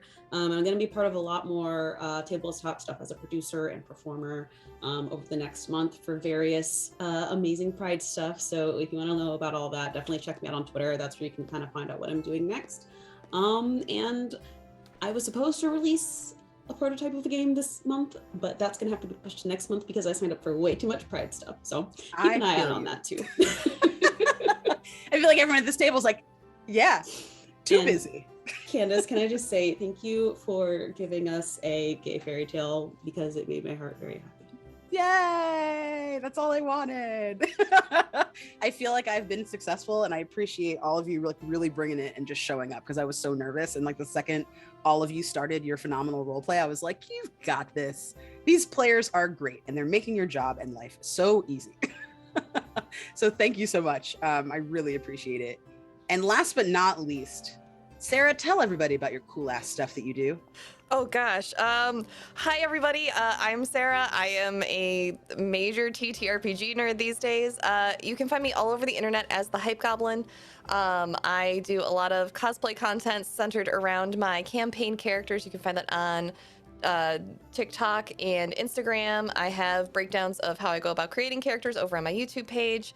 I run a live stream 4 days a week. 2 of the days I'm playing video games with my friends, and the other 2 days we are playing TTRPGs. We are launching New Manera this coming Saturday with a homebrew campaign run by the wonderful Laughmaker D&D. This is going to be my 3rd campaign I've gotten to play with her in, and it's going to be fantastic. She's a wonderful storyteller. And on Sunday mornings, this Sunday we will have a little bit of a different session. Instead of our normal Nexus Adventures D&D homebrew campaign, we will be having a Q&A session where you can come and just ask me and some of the other cast members anything you have that you want to know about that game, about other games we do, our opinion on safety tools, our opinion on what system is the best. Obviously, Thirsty Sword Lesbians is my top pick. But yeah, it's going to be a lot of fun. So come hang out with chat 10 a.m.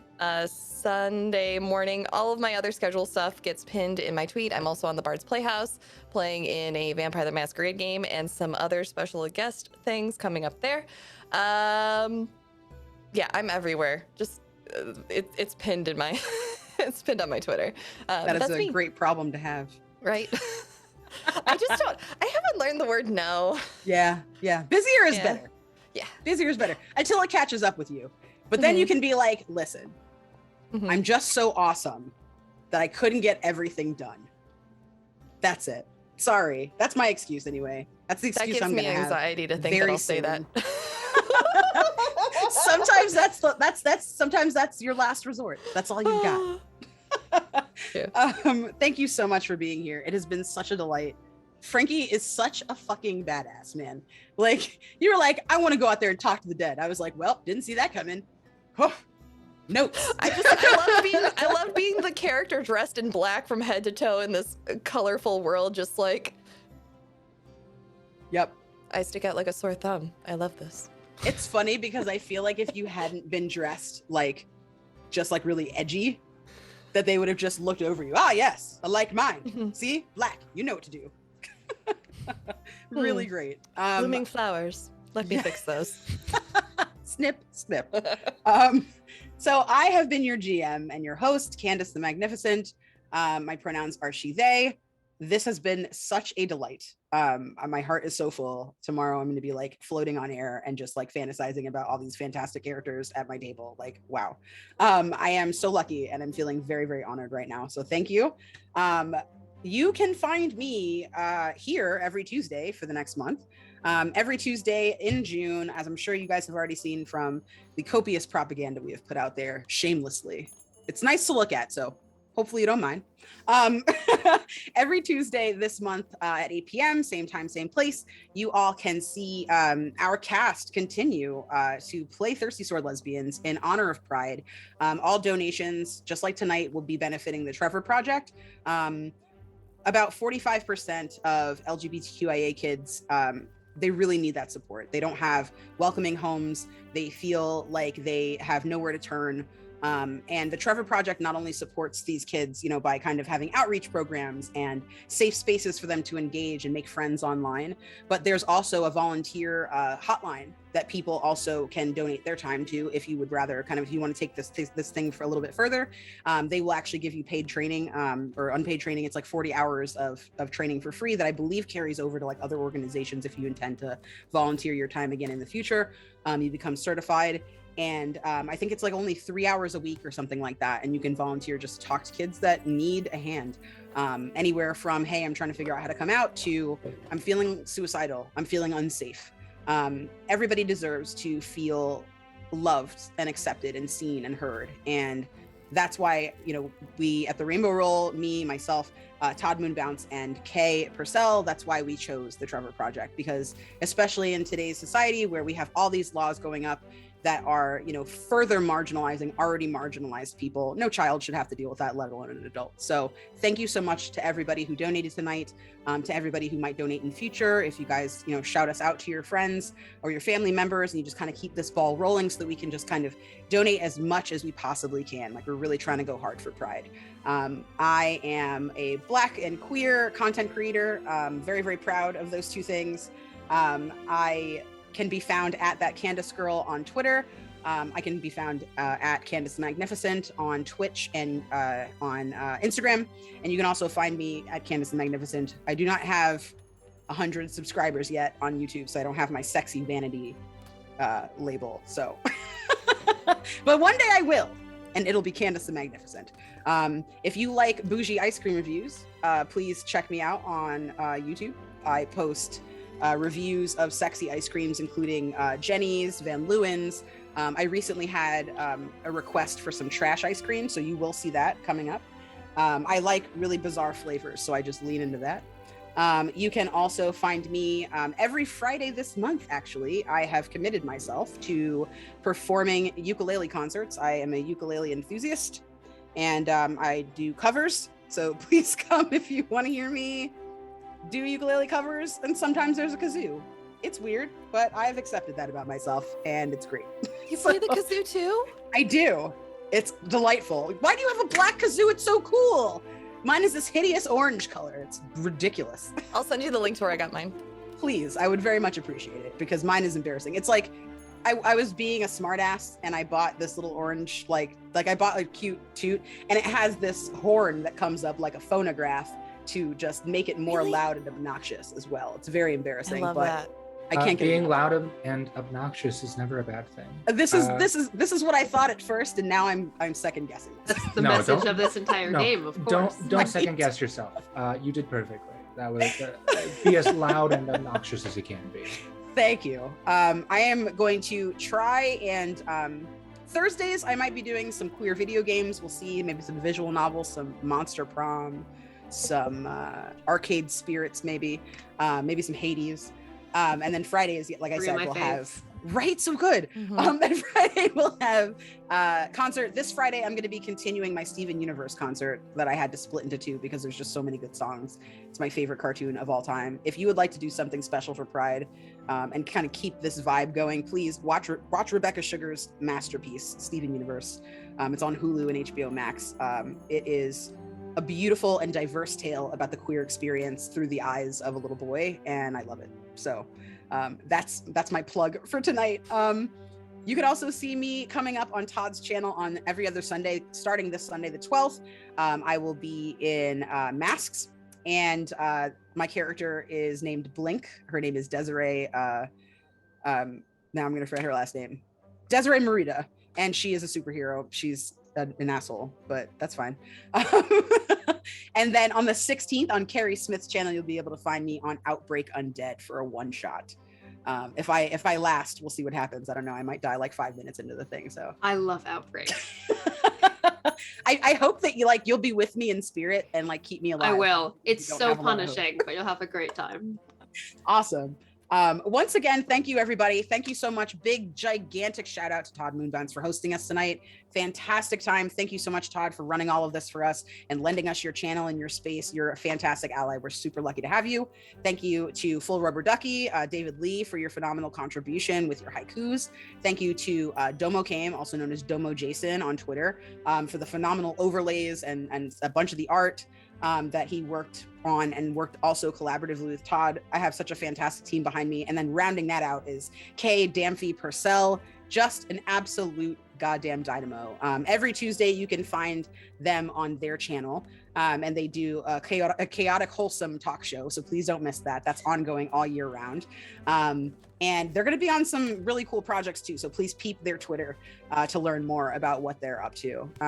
But on behalf of the Rainbow Roll, on behalf of our cast, thank you so much to everybody who turned up tonight. I hope I see you next week. We have a guest GM, Connie Chang from Transplanar, is going to be running our game next week. I cannot believe it. Kay is going to be a player, as well as Youngles, Jen Mack, Jen Geeky, and Naomi Kyle. If you're a fan of Naomi Kyle, she is a phenomenal host and gamer, and a really incredible person. So please come out and watch us all get our butts handed to us by Connie, who has just fantastic GMing skills. And keep donating. Let's keep it rolling. Again, thank you so much for sticking around. We're about 30 minutes over. Wordy, having too much fun. But yeah, thank you and good night. I really appreciate everything, and I appreciate this cast. Thank you so much, everyone. Night. Bye.